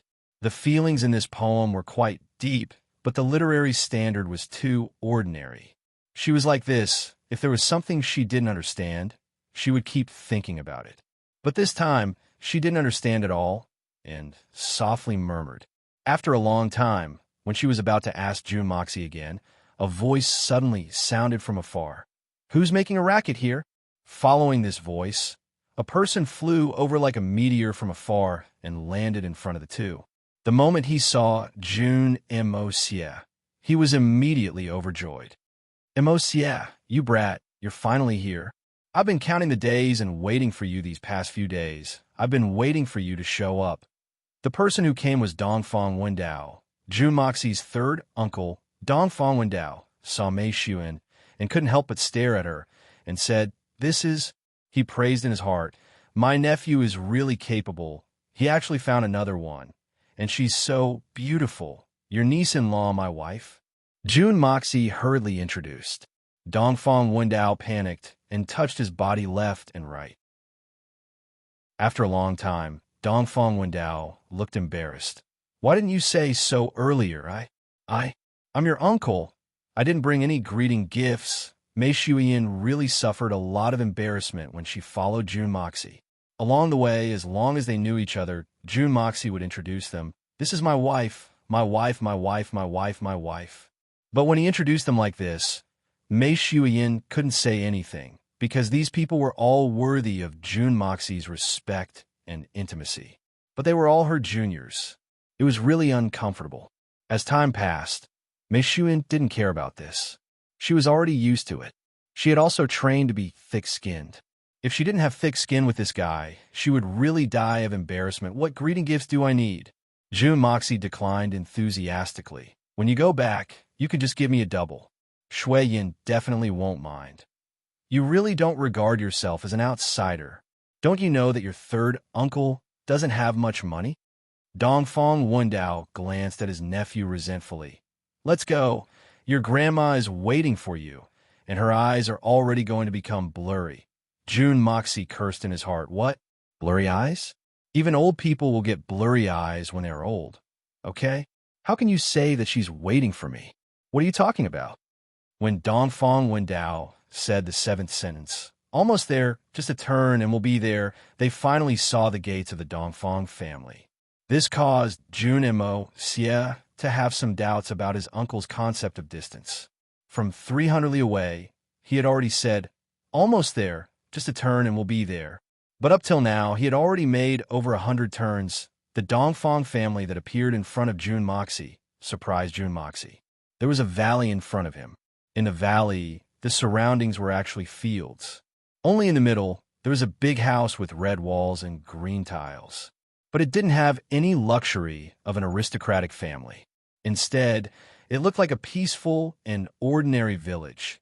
However, this simple and unadorned village had a unified wall. Then the inside was divided into houses. In the middle was a wide continent that was paved with fine stones. Over the years, the stone road had already turned dark brown and even lost the slightest bit of edge. 9 people were waiting in front of the door. There was a red sandalwood chair in the middle, and a thin old lady was sitting on it. She had snow-white hair, and even her eyebrows were snow-white. Although she was old, her spirit was exceptionally good, and she looked kind.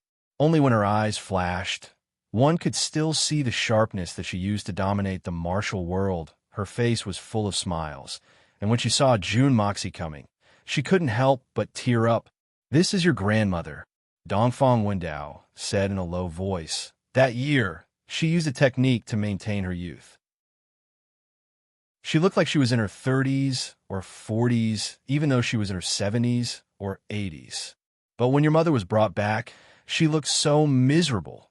So her hair turned white overnight, and she became old and haggard day by day, until she looked like this now. Sigh. Dongfang Wendao's words were heavy, and June Emosia's heart ached when he heard them. He remembered his grandfather Jun Zhan Tian's evaluation of Dongfang the old lady before he left. "Your grandmother is not a simple person. She's like an old demon. She is in her 70s or 80s, but she looks like she is in her 30s. She looks like your mother, more like a sister than a mother and daughter. She is peerless in her generation, graceful and elegant, and has the demeanor of a great family." Jun Wui also warned him solemnly. "Emosia, you must be more respectful when you meet your grandmother. Don't feel uncomfortable just because she looks young. Madame Dongfang can be said to be the wisest woman your third uncle has ever known." But now that he remembered his grandfather and third uncle's warning, Jun Moxie only felt sad, heartfelt sad. Jun John Tian and Jun Wui's impression was still the one from 10 years ago. Madame Dongfang, his own grandmother, had actually become like this in a short period of time after she brought her daughter home. Wrinkled skin, white hair, and doddering old age. What kind of mental torture did she have to go through to become like this? Although his daughter was married and had children, in the heart of the old lady, she was still the little girl with pigtails. Seeing that her daughter was so sad, living a life worse than death, and couldn't get up, the motherly heart of Dongfang, the old lady, had also collapsed. Why would a mother care about her image when her daughter was like this? Under the heavy worry, her hair turned white overnight. In the past 10 years, there were thousands of trivial things to take care of, and there was a strong enemy oppressing the Suo family. How could she not grow old? Beside her, second Uncle Dongfang Wenjian and eldest Uncle Dongfang Wenqing were standing on both sides. A few young boys and girls behind them were looking at them curiously.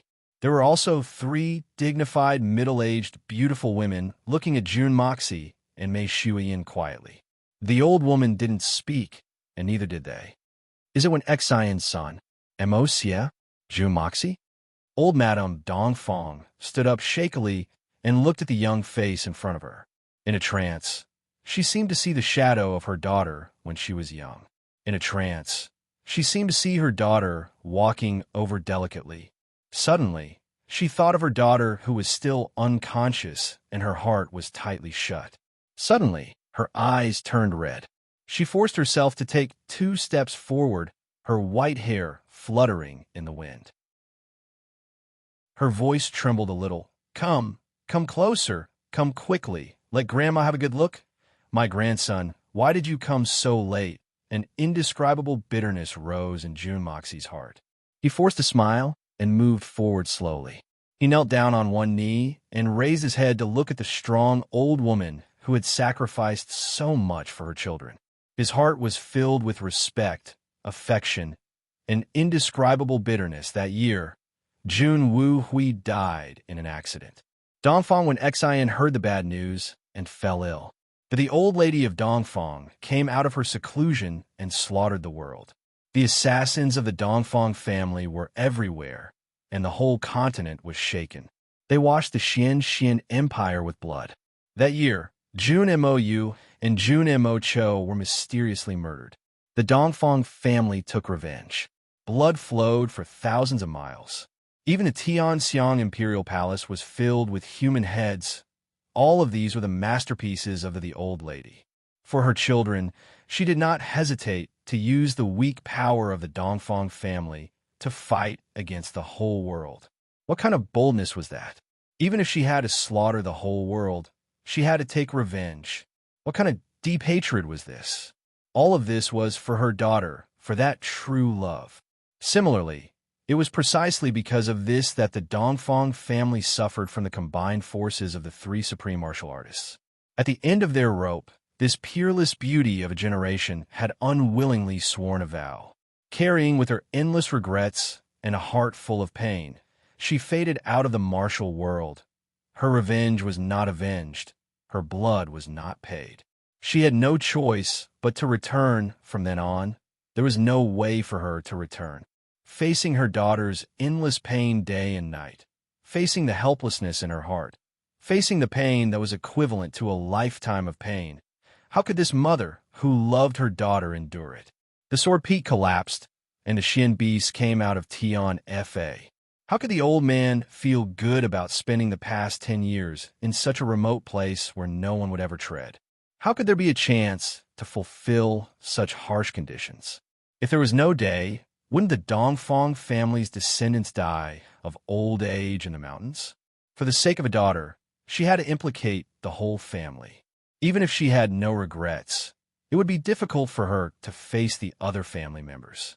What a huge pressure this was. It was constantly pressing onto the old lady's heart. She was in a dilemma. If she didn't agree to such conditions, the Dongfang family would have been destroyed on the spot. There would have been no chance of survival. She had no choice but to agree, but in exchange, she could only struggle at death's door. Junimo, suddenly felt that he understood this grandmother of his very well. The pressure on this seemingly frail old woman was too great, too heavy. There's a very important matter that I need the help of my brothers and sisters. Rebirth Sweeps the Wind and Clouds, book number 176-4269. The author, Sword Dance Sweeps the Wind and Clouds, is a very good brother of Phone Ling tonight. Is the first time this book is going to be on the list. It is very crucial. Please help him, everyone, and help him dance the wind and clouds. Chapter 599. So much like when Xin when she was young, so much like the old lady of Dongfang stroked June Moxie's face with her wrinkled hands. Her eyes gradually became blurry, and 2 drops of tears finally fell down. She couldn't see her grandson's face anymore, but she still couldn't let go of him. Suddenly, she pulled June Moxie into her arms. Her body was trembling, and her tears were dripping on her grandson's collar and neck. She murmured, "My dear grandson, you haven't seen your mother for so many years. It must have been hard on you." June Moxie wanted to say something to comfort the old lady in front of him, but somehow his throat was choked, and he couldn't speak at all. This kind of strong affection blew into June Moxie's heart like the spring breeze and drizzle, making him feel that he was not alone in this world. There were so many people who cared about him, loved him, and protected him. Family, kinship. The old lady's eyes were filled with tears, and her white hair was desolate. At this moment, she was just an old lady who had seen her grandson who had wandered away from home. She didn't have the slightest bit of spirit that she used to have when she was waving her sword and slaughtering the world. "My dear grandson, other children at your age are still growing up under the protection of their parents. But my poor grandson lost his father at the age of 7, and his mother left when he was 8. Although he is still alive, it's like both his parents have passed away. Whenever I think about it, my heart feels like it's being cut by a knife. Mother, it's a great thing that Mo is back now. You should relax your heart and focus on your health." Dongfang Winching came forward to persuade. Mind your own business. My grandson is here, so I naturally want to take a good look at him. He grew up with that old bastard Junjian Tian. How can he not suffer? That old bastard is hot-tempered and always scolds him. How can he teach my son well? My son must have suffered a lot over the years. If it wasn't for our Dongfang family's bloodline, I'm afraid that he would have been driven astray by that stubborn old bastard. It could be seen that the old lady held a deep grudge against Grandpa June. She kept calling him old thing and old thing. In the end, she finally felt a little relieved. Fortunately, he has the blood of my Dongfang family. Otherwise, this child would have fallen into depravity long ago.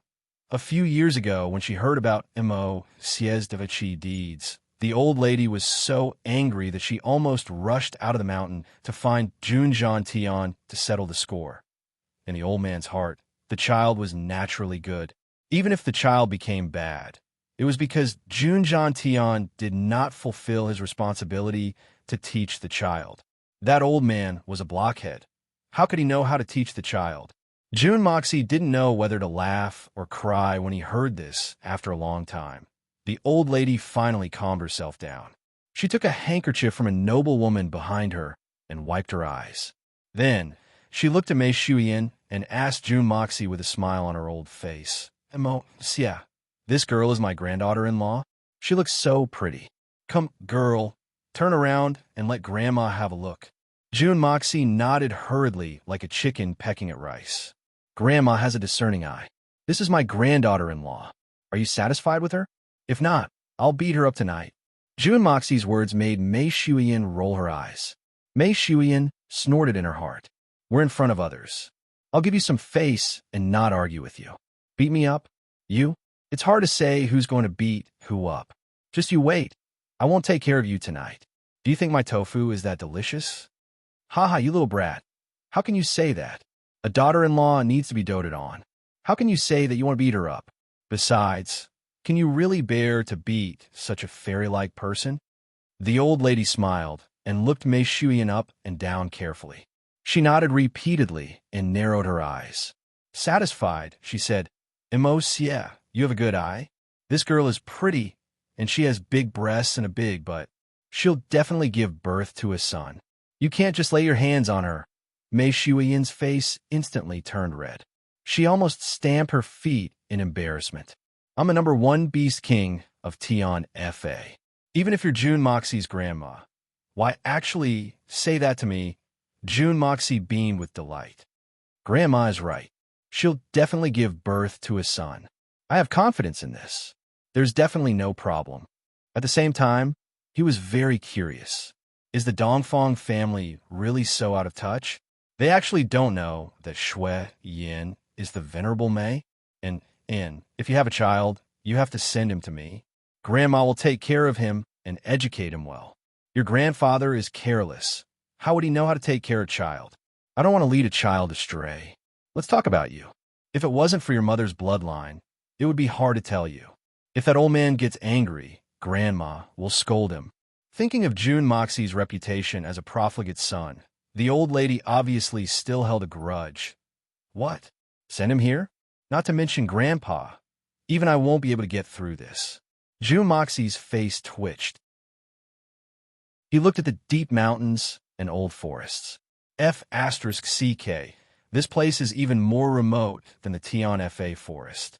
The mountains are not clear, and the water is not beautiful. This is your first aunt. This is your second aunt. This is your third aunt. Quickly come and greet them. The old lady was full of smiles. She took out a small white jade box from her bosom. It was actually made from a whole piece of warm jade. Just this small box alone was worth a lot.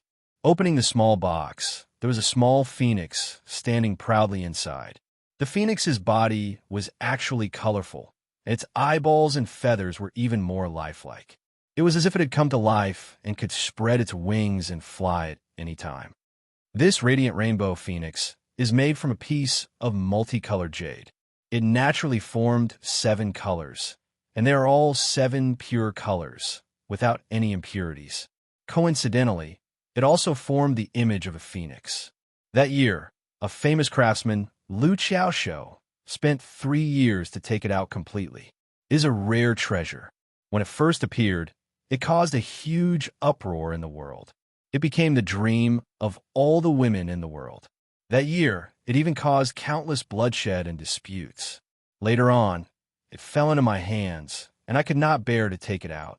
Now that I have seen it today, I can give it to my good granddaughter-in-law as a greeting gift. Hee. The old lady smiled. She personally inserted the radiant rainbow phoenix into Mei Shuiyan's cloud-like hair. She looked at it from left to right and said with satisfaction, "Only a fairy like my granddaughter-in-law can bring out the best in this radiant rainbow phoenix." After putting on the jade hairpin, Mei Shuiyan's hair, which was covered in dark clouds, changed colors. It made her already beautiful face look even more beautiful and alluring than before. Mei Shuiyan thanked her with a red face. The moment she saw this radiant rainbow phoenix, she fell in love with it at first sight. Even though Mei Shuiyan was a Tian Fa beast king, she was still a woman after all. She could not avoid the customs. Next, it was the turn of the 3 aunts to present their greeting gifts. In an instant, Mei Shuiyan carried a few boxes in her hands. She was a little shy and embarrassed, but she was also very happy. Should I call him Cousin Grandma? A mischievous little boy popped out. He was about 10 years old and looked very cute. He had a pair of black eyes that rolled around. "Little Naughty, hurry up and greet your cousin." The old mistress smiled amiably and pinched Little Naughty's tender little face. She said to June Moxie, "This is your second uncle's youngest baby, Little Naughty. Cousin." The little boy took a step forward and puffed out his chest. "My name is Dong Fong Little Huai, not Dong Fong Little Naughty." Actually, I don't really like the name Little Huai, but the day my mother gave birth to me, I heard that she dreamt of a small locust tree. Little Huai is already not nice to hear, but everyone still calls me Little Naughty. Actually, I'm not bad. Not bad at all. Really, Dong Fong Little Naughty. Little Naughty cousin, how are you? June Moxie rubbed his nose. Looking at this little boy's mischievous appearance, how could he not know what he was planning? As expected, cousin, look at how many gifts you've received today. I'm younger than you. This is the first time we've met. Are you going to give me a gift too? Dong Fong smiled mischievously and tilted his head to ask for a bribe. That's easy.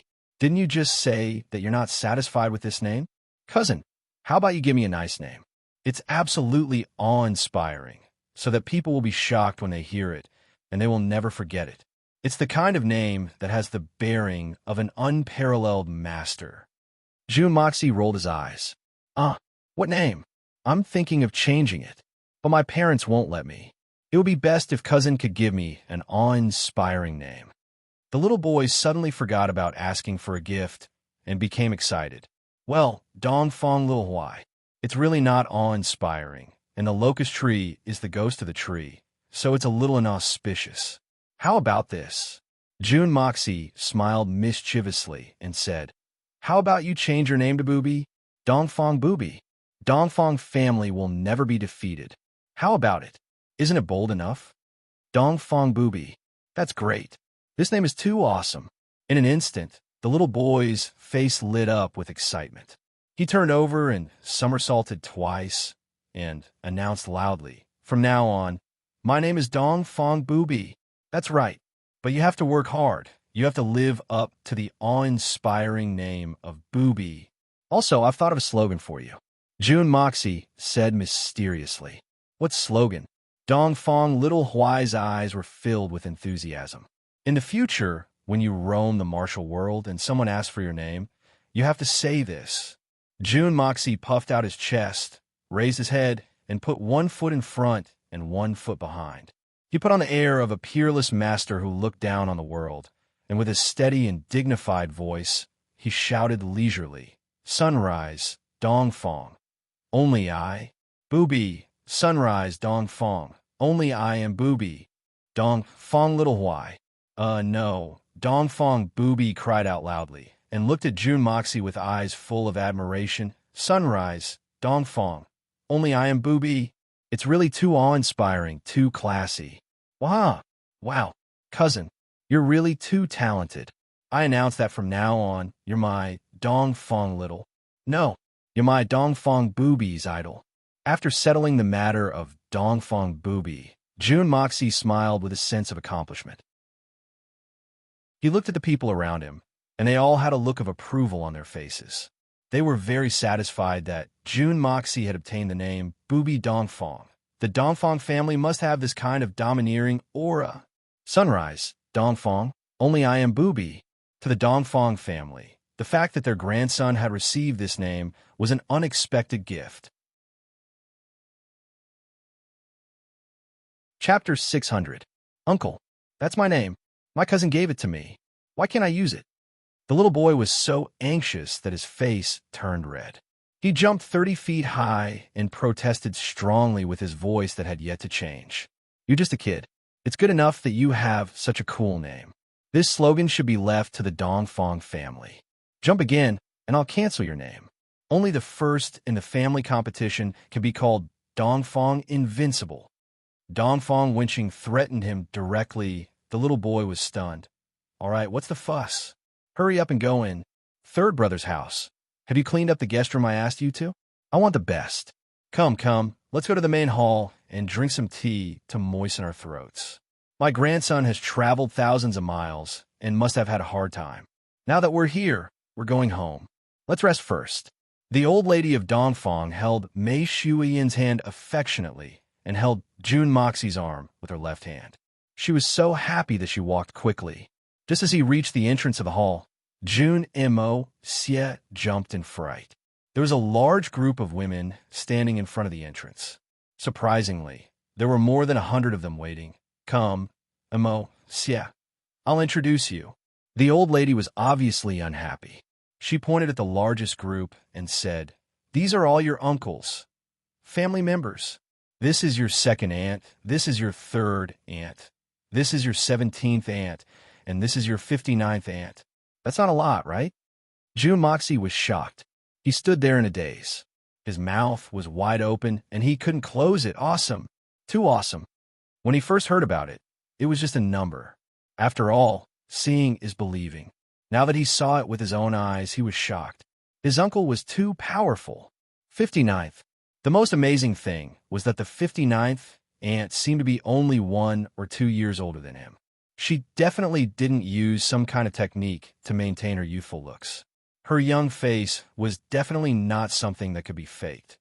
After greeting them one by one, June Moxie felt that his legs were aching, his waist was sore, and even his neck was aching, although he didn't need to kowtow. Just nodding his head was a strenuous job. He turned around in astonishment and looked at Dongfang, winching with admiration. "First uncle, Emo Xie is truly convinced by you today. You're really made of iron." Dongfang Wenqing's originally dignified face immediately turned red. Dongfang Wenjian and Dongfang Wendao, who were standing behind him, let out a ha sound and started to laugh in schadenfreude. "Second brother, what are you laughing at?" The old lady was furious. "Come, Emo Xie, come here. These are your second uncle's family members. This is your second aunt. This is your third aunt. This is your third aunt. This is your third aunt." June and Emo Xie's eyes almost popped out of their sockets. First uncle had 59 wives, and second uncle had 36. Oh God! Oh Earth! Oh my God! I thought I already have a lot of female friends. I didn't expect that compared to my two uncles, it's like comparing a fluorescent light to the bright moon. Comparing a mustard seed to a mountain, I can only look up to the mountain. It seems that I need to continue working hard. Even if the quantity is not enough, the quality must not be relaxed. These are your third uncle's family. Less. The old lady's face looked better. Only 3. On the other hand, the most hard-working one has given me 3 grandsons and 2 granddaughters. Unlike the eldest and the second, each of them has a bunch of men, but they can't even give birth to a single egg. What a disappointment. Useless things. June Moxie finally understood where the old lady's resentment came from. It turned out that first uncle and second uncle did not have any children. No wonder not only the old lady was angry, even their wives and concubines looked resentful. They looked at Dongfang and little Huai with envy. When they looked at the two again, they had already lowered their heads in shame. After exchanging greetings for a long time, the gifts the two received had piled up into a small hill. Finally, everyone left. Even Dongfang and little Huai were forcibly dragged away. Only the old lady and the 3 uncles were left in the room. June Moxie heaved a sigh of relief. He hurriedly asked, "Old lady, my mother, her current situation?" At the mention of this matter, the expressions of the old lady, Dongfang Wenqing, and little Huai became gloomy. They did not speak for a long time. After a long time, the old lady finally sat down slowly. Her expression was very painful. She slowly said, "I have been trying to change the topic. It's because I don't want to talk to you about this matter for the time being. Although I know that you will ask about it sooner or later to this old lady, I will delay it as long as I can." June Moxie's heart sank. Could it be that Mother has already? If you come now, you can still see your mother for the last time. The old lady turned her head sadly. A drop of tears fell to the ground. She forced herself to calm down and said, "Actually, it doesn't make much difference whether she sees or not. Anyway, she can't hear or see anymore. She can't even feel anything. She already doesn't care about anything. She doesn't even care about her son, and she doesn't even want me anymore. This unfilial daughter." The old lady finally choked with sobs. The 3 Dongfang Wenqing and little Huai lowered their heads sadly. "All these years, we have tried everything. We invited countless famous doctors and searched for countless elixirs just to wake her up. That year, the world's #1 divine doctor, Xan Hui Chun, came to see her and said, 'This is a heart disease. She has already shut the door to her heart. As long as she doesn't want to wake up, she can sleep like this until the end of time.'" The old lady suddenly turned her head. Her eyes were full of tears, and her expression was agitated. She shouted in a stern voice, but she didn't think about what I, her mother, would do if she were to lie lifelessly like this. "My heart is rolling on a mountain of knives every day. Every night, it's being fried in a pot of oil. Her 2 sons have died with hatred. Her only son is still young, and she doesn't care about him. She doesn't fulfill her filial duties in front of her in-laws. Her birth mother, her own flesh and blood, is worried every moment. Could it be? Could it be that the sky has collapsed without Junwoo Hui in this world? Why can't she be a little stronger? Why can't she work harder? The old lady was already speechless by the end of her speech. But she still continued in a hoarse voice. In order to take revenge, our Dongfang family fought against the whole world. We slaughtered our way across the continent. We fought wave after wave. Tens of thousands of lives were lost under our swords. As the saying goes, to kill 1,000 enemies, we have to sacrifice 800 of our own. And our children died one by one. Many of our good sons never came back. Some of their corpses were left in the wilderness. Some of their corpses didn't even remain. Even 2 of my late husband's brothers perished together with the 6 Shunxians of the Shao family. Wasn't this a form of kinship? Weren't these the feelings of kinship? Isn't this endless amount of blood in her heart? Can it be compared to Junwoo Hui? The old lady's voice was fierce, but her tears were falling along with her sonorous words. Her tears were falling like rain. But this stubborn girl, she actually chose such a path of no return. She made countless people's efforts and sacrifices become meaningless. The old lady was sobbing uncontrollably. Day and night, she has been torturing these old bones of mine. When XIN, you can question your own feelings, but why don't you ask your own filial piety? You are so cruel. When XIN, perhaps in mother's heart, father was her entire sky. He was her everything. When father was gone, the sky would collapse and everything would disappear. Jun Mo's voice was hoarse as he said, "Love is so deep. It's meant to be together in life and death, inseparable in yin and yang. Grandma, you're also a woman. You should understand this kind of feeling. It's because I understand. I'm the one who feels terrible."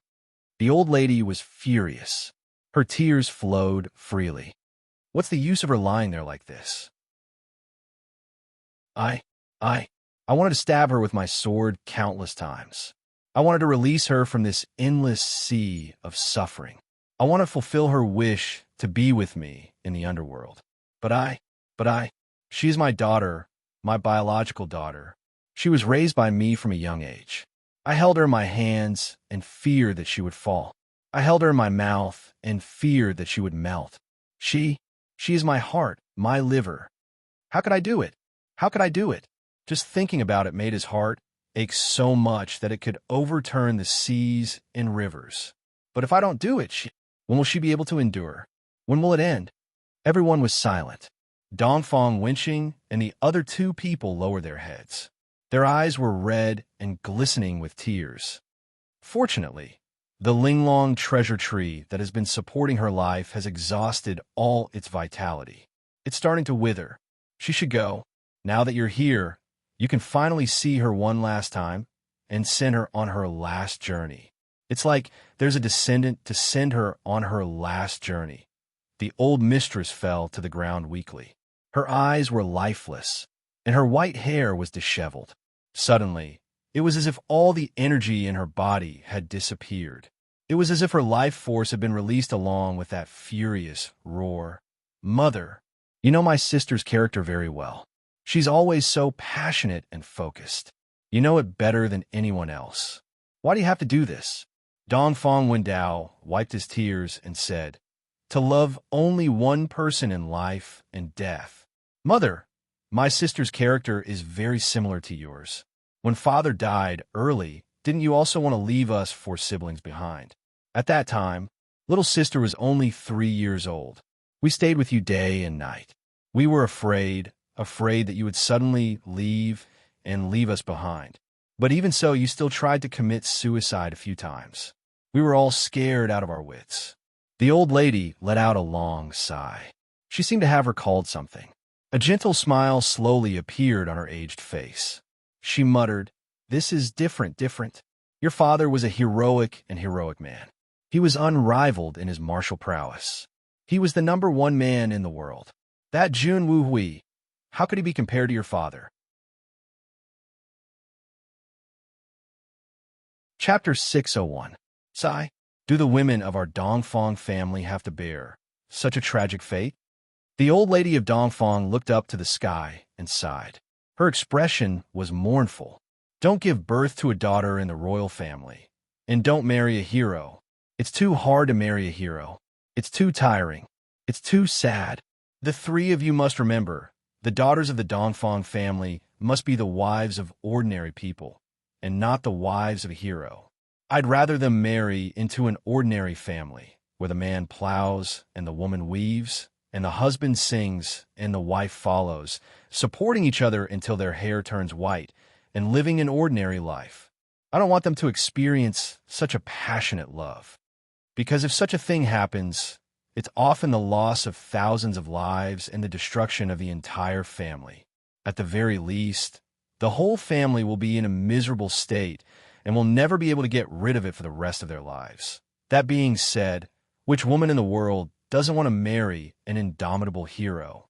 Who doesn't want their man to have unparalleled achievements and be admired by thousands of people?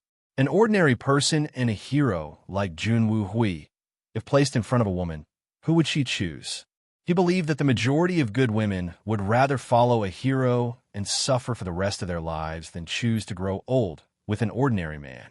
How could a beauty whose beauty could cause the downfall of a city be willing to marry a villager? She would rather not marry and live alone for the rest of her life than go against her heart. Just like Mei Shuiyin, if she hadn't met Jun Moxie, she would have quietly passed away in the mountains after many years and would have turned into a wisp of lonely wind and would have never randomly found a man to marry. Since ancient times, beauties often had unlucky fates, and this was precisely the reason. The hall became silent, and after an unknown amount of time, the old lady finally waved her hand and said in a tone of despair, "The three of you, take the Xie to see his mother. I won't go." Then she silently sat on the chair, lowered her head, and didn't move. Only a puddle of water could be seen on the ground, and it was getting bigger and bigger. That was the tears of a loving mother. Everyone quietly retreated, but the old woman remained motionless, like a wooden statue. Jun Moxie and Mei Shuiyin could still hear the sound of the old lady's tears falling on the floor, even after they had walked far away. Every single drop came from his heart. The joys and sorrows of their children will always be in a mother's heart. A mother's heart will always be throbbing with the misfortune of her children and the throbbing pain. Even if they have grown up, even if they have a family, even if they have children, is still the same. How many of us have unknowingly made our own mothers sad? May all the mothers in the world no longer be sad. They would not be sad. In front of him was a quiet courtyard. The walls surrounding this small courtyard were much taller and thicker than the other places. Outside, the ground was covered in snow, and it was a vast expanse of greenery. In fact, there wasn't even a patch of snow on the ground. It was clean. There were also 7 or 8 plum blossoms blooming in the cold. As soon as they walked in, they felt a sense of warmth. You see, for the past 10 years, no matter how heavy the snow was, as long as it entered this courtyard, it would melt. Dongfang Wenqing's voice was not boasting, but rather solemn. That year, little sister was bedridden and in a deep slumber. Mother used up all of the family's wealth and didn't hesitate to collect small pieces of warm jade and warm jade from all over the continent. She buried them in this courtyard. I don't know how many she bought and how many she buried. In any case, as long as she had it, she buried it. In just a short half a year, the Dongfang family's pockets were completely empty. But mother still refused to give up because she knew that little sister liked the kind of life where hundreds of flowers bloomed and green flowers bloomed. She said little sister would recover faster in such an environment. Jun Moxie was taken aback. He finally understood why the once illustrious Dongfang family was now living in such dire straits. His heart couldn't help but surge with huge waves. There seemed to be a ball of fire burning in his chest, and his nose seemed to be blocked by something. His heart was so sour that he wanted to cry. Warm jade, those were all priceless treasures. As long as one wore a piece the size of finger, one could wear it in the cold winter, and it wouldn't affect one's health at all. However, the things that the Dongfang family had bought with such a high price were all buried in this courtyard. It was all for the sake of letting his unconscious daughter sleep more comfortably, although they knew that she might not be able to feel it. In the middle of the courtyard, there was a quiet small building. The ground was spotless, and the surroundings were quiet. Walking into this place was like walking into a painting or walking into a dream. Two maids dressed in white appeared silently and saluted them. Dongfang Wenqing waved her hand and said, "No need to be so polite. This is the young master and young mistress of the young lady's family. They are here to visit the young lady. You don't need to serve here anymore. You can leave now." The two maids' bodies shook at the same time. They raised their heads and looked at June Moxie. Their eyes were filled with surprise. Tears of excitement suddenly rolled down their cheeks. They sobbed and said, the young lady's son has finally come to see her. I hope she will be happy." They looked at June Moxie with teary eyes for a while, and then they left reluctantly. "These two people were your mother's personal maids. After your mother returned, the two of them have been serving her for a whole 10 years. Dongfang Wenqing said in a soft voice. June Moxie's expression changed. He looked at the backs of the two maids gratefully and said softly, "Thank you." The two maids' bodies trembled, but they didn't look back. They lowered their heads and quickly walked out. 2 lines of tears fell on the ground as they passed by. Dongfang Wenjian and Dongfang Wendao had been extremely cautious ever since they had stepped into the courtyard. They didn't even dare to breathe loudly. Even the third master Dongfang, who had always been rough and loud, had been extremely cautious in his movements. It was as if he was afraid of alerting someone. June Mo Xia looked around and saw that the interior of the small building was elegantly decorated. Although there weren't many things, there wasn't the slightest bit of emptiness or disorder. Every place was neatly tidied up, and every arrangement was ingenious.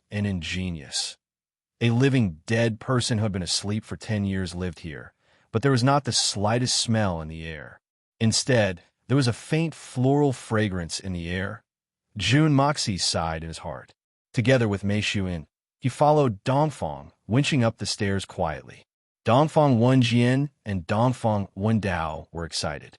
They didn't dare to go up, afraid that they would disturb their little sister. So they stayed downstairs. When they walked to the front of the bedroom, they felt a warm air blowing on their faces. Dongfang Wenqing sighed and said the biggest and most complete piece of warm jade was made into little sister's bed. June Moxie was shocked. Dongfang Wenqing opened the bedroom door gently and said in a low voice, "Little sister is inside this house, she said and let out a long sigh. June Moxie and Mei Xuan looked up and couldn't help but feel shocked. The two of them knew that this was June Mo Xia's mother's bedroom. But when they looked around, they could only see that there was a bed on the south side facing the sun. But they couldn't tell that this was a bedroom. A woman was lying quietly on the bed. Her body was lightly covered with a layer of quilt.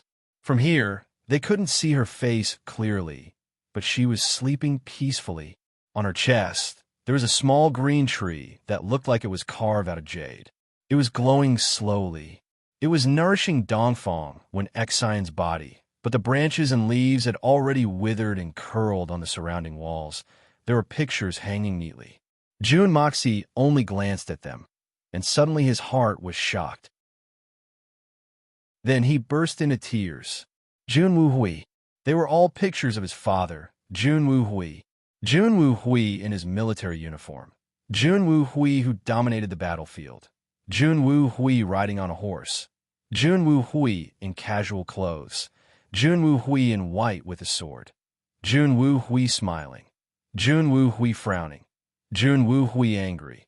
Jun Wu Hui deep in love. Jun Wu Hui in his youth. Jun Wu Hui in his middle age. Every picture was exquisite and vivid. Every picture was vivid and lifelike. Every picture seemed to be made with all his heart and soul. It was as if there were countless Jun Wu Hui standing, sitting, or walking around in the room, accompanying their loved ones from these pictures, one could completely see, feel, and even experience the legendary life of Jun Woo Hui, and even Jun Woo Hui's character. There was absolutely nothing left out. The eyes in each painting were fixated on only one place, that small bed and the person on that small bed. It was as if they could not get enough of looking at it for all eternity. It was as if these gazes had pierced through the netherworld, pierced through the yellow springs, and were fixated on this place, unwavering for all eternity. When little sister came back, she could still move. She supported her body and did not sleep or rest for 3 days and 3 nights. She drew these pictures one by one. No one could persuade her. During that time, she was very crazy, but her expression was very calm. Every time she finished a picture, she would look at it for a while, cry, laugh, and then choose a place to hang it up, and then continue painting. At that time, everyone thought that she had painted enough and would stop painting. Who knew that after little sister finished her last picture, it was as if she had no strength left. Everyone stayed by her side, watching her, but her eyes did not look at anyone. She only stared blankly at the void, and then she just stared blankly at it. It was as if Jun Woo Hui was just standing there, until Dongfang Wenqing's voice was choked with sobs. Until that night, she suddenly spoke. Everyone was overjoyed, but after she recited those few lines of poetry, she slowly closed her eyes and never opened them again. It has been 10 years now, a whole 10 years. Jun Moxie's eyes were blurred with tears. He saw a piece of calligraphy hanging on top of Dongfang Wenqing's head. This was the only place in the whole room that did not have a portrait hanging. No regrets in this life. No regrets in this life. Since the ruler has no regrets, your concubine also has no regrets. Where's Wenqing? No regrets in the end. No regrets in heaven and earth. No regrets in life or death. The person on the bed, Jun Woo Hui's wife, Jun Moxie's mother, Dongfang Wenqing, was sleeping peacefully. There was still a hint of tranquility and gentleness at the corner of her mouth, and there seemed to be a blissful smile. In her dreams, Jun Woo Hui, the person she loved deeply, was always accompanying her, watching her. He was still talking to her face to face and was still looking at her. In her dreams, they would grow old together with me and with you. Whereas Wenqing, no regrets in the end. No regrets. Wenqing, no regrets. Although it was gone forever in reality, in her dreams, it could go on until the end of time, until the end of time, until the end of the world. Therefore, although she often slept without waking up, she was very happy and very blissful. Therefore, she did not want to wake up, even if she died, because once she woke up, it would be gone. It was enough to lose him once. Regaining him after losing him was already a great fortune. If she lost him again, how could she bear it? Therefore, she did not want to wake up no matter what. The door of her heart was tightly shut. Jun Moxie suddenly felt that he had never been so weak in his life. He swayed his body twice and suddenly sat down on the ground weakly. His tears flowed out like a fountain. He held his head with both hands and only felt that it was a mess. His mind and heart were filled with this earth-shattering love. What is love? At this moment, it was vividly displayed on Dongfang Wenqing, who was lying quietly on the bed. Love is not changing until death. Love is not changing until death. Love is not giving up on yin and yang. Love is to have no complaints or regrets. Love is love. In this world, there is nothing else that can replace one's love. In place of his lover, for all eternity, for all eternity. Perhaps in the dream, this love was still continuing for all eternity, where the flowers were beautiful and the moon was round, where the deep feelings were deeply attached, where the earth grew old, the sea dried up, and the rocks crumbled. Women, the most sincere feelings in a lifetime are only given to one person. This was especially true for these peerless beauties who could topple nations. These peerless beauties, they were frighteningly persistent. But this kind of feeling is true love, is forever. Perhaps to other relatives, this was indeed quite cruel and selfish, But to Dongfang Wenxin, she could no longer care about it. It was not that she didn't care about her mother, her son, or her family. It was because her heart was empty. It was already dead. It could no longer hold anything else. She could no longer think. She could no longer think. With tears in her eyes, Dongfang Wenxin left quietly. Mei Shuiyan's tears streamed down her face. She leaned on Jun Moxie's shoulder and cried silently. In the face of such love, in the face of such true feelings, who wouldn't be moved? Especially since the two of them were originally affectionate people, people who loved each other deeply. Mei Shuiyan suddenly had a clear feeling. If the person in the portrait was Jun Moxie, then the person lying on the bed right now would be her, Mei Shuiyan. This kind of ecstatic feeling made her sad from the bottom of her heart, and she could no longer be as elegant as before. Jun Wu Hui, Dongfang Wenxin, a peerless hero and a peerless beauty. The presence of Jun Moxie and Mei Shuiyan did not affect the atmosphere in the room at all. Dongfang Wenxin was still smiling calmly, peacefully lying on the bed peacefully. Jun Wu Hui in the portrait was still looking at his beloved wife affectionately, unwavering, determined, and persistent. Different portraits, different gazes. It was as if he was worried about Dongfang Wenxin lying on the bed, as if he was smiling indulgently at his wife's mischievousness, as if he was angry at Wenxin's disobedience, as if he was smiling gently at his wife's sweet sleeping posture. All the gazes were filled with tenderness and love. Although Jun Wu Hui's body was no longer there, his feelings were still so intense and passionate, filling this space and this heaven and earth. Dongfang Wenxian's body was still there, but her heart was no longer there. Her feelings had also left her body and were floating in midair in this void. She and Jun Wu Hui were in love, deeply attached to each other, husband and wife, indulging in each other's desires. Jun Moxie stayed quietly, feeling the undying love between his parents, and suddenly felt very lost. What should I do? What should I do? How should I choose? How can I choose?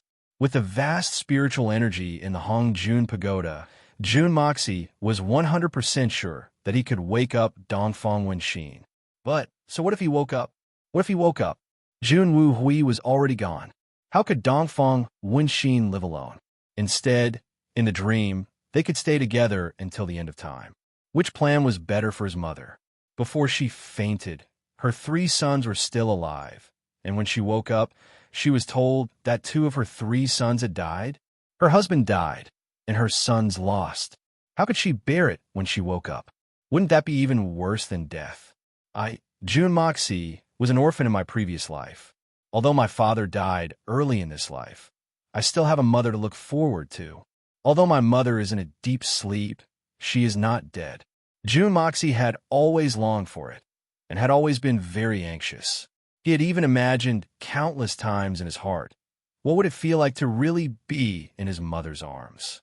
Warm, sweet, safe? They all talk about a mother's embrace, and they all praise a mother's embrace, but now that I've really seen my mother, I'm in such a dilemma. Could it be that I, Jun Moxie, am destined to lack this in my life?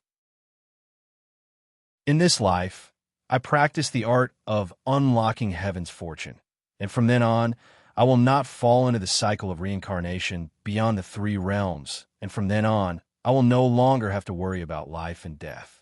But the kinship in the world, I am missing the love of a father and a mother. Could it be that I will never have this chance again? Mother's love. I've looked forward to it for 2 lifetimes. I've longed for it for 2 lifetimes. I've also fantasized about it for 2 lifetimes. I've experienced 2 lifetimes. Could it be that in the end, I still can't have it? Jun Moxie staggered to stand up and slowly walked to the bed. Suddenly, he slowly knelt down and gently placed his forehead on Dongfang Wenxin's right hand. Suddenly, his heart was filled with endless bitterness, so sore that he wanted to die. What should I do? What should I do? Who can tell me? Jun Moxie had never felt hesitation, powerlessness, and helplessness before. Feeling the gentle touch on his forehead, that was his mother's hand, Jun Moxie's body convulsed in pain. He was choking with sobs and could no longer speak. It was as if his heart was being squeezed tightly, and his eyes were blurred with tears. He could only silently ask Dongfang Wenxin, who was in front of him, "Mother, what do you want me to do? What do you want me to do? What should I do? Mother." Calling out "Mother," Jun Moxie felt as if his heart was about to explode. All his longing, hope, and dreams. At this moment, were they all going to turn into nothingness? I can't accept this. I can't accept this. I really can't accept this. Jun Moxie raised his head and silently roared. Tears flowed down from the corners of his eyes and into his mouth. That bitterness seemed to have spread all the way to his heart, and it would continue to be bitter forever. So bitter, so bitter. Chapter 602. What should I do? Seeing his sleeping mother's face full of happiness, contentment, and tranquility, Jun Moxie's heart is in a mess at this moment. I am evil. I never deny that I am evil. I'm never a good person. I only do things for myself and never care about others. I only do things according to my own preferences, fearless and unscrupulous. But the person in front of me is my mother. Could I really wake her up from her beautiful dream and bring her into a cruel and unacceptable reality just for the sake of my own longing, for my own happiness, for the moment of warmth and reunion between mother and son that I yearn for? If she really wakes up, she will have to face the cruel reality of losing 2 of her 3 sons. How could she bear it? How could she feel at ease when she saw that her maiden family had fallen into such a miserable state because of her? Also, his mother had suffered for 10 years because of him. Would she feel so guilty that she wanted to bury herself in a hole? How can my heart be revived when it's dead?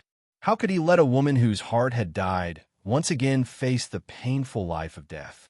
Can I be so selfish? Can I really? Jun Moxie silently asks himself. Jun Xie, who has always been decisive in killing, is really in a dilemma at this moment. If I don't save her when I can, how can I be a son? Where's my conscience? How can my conscience be at ease?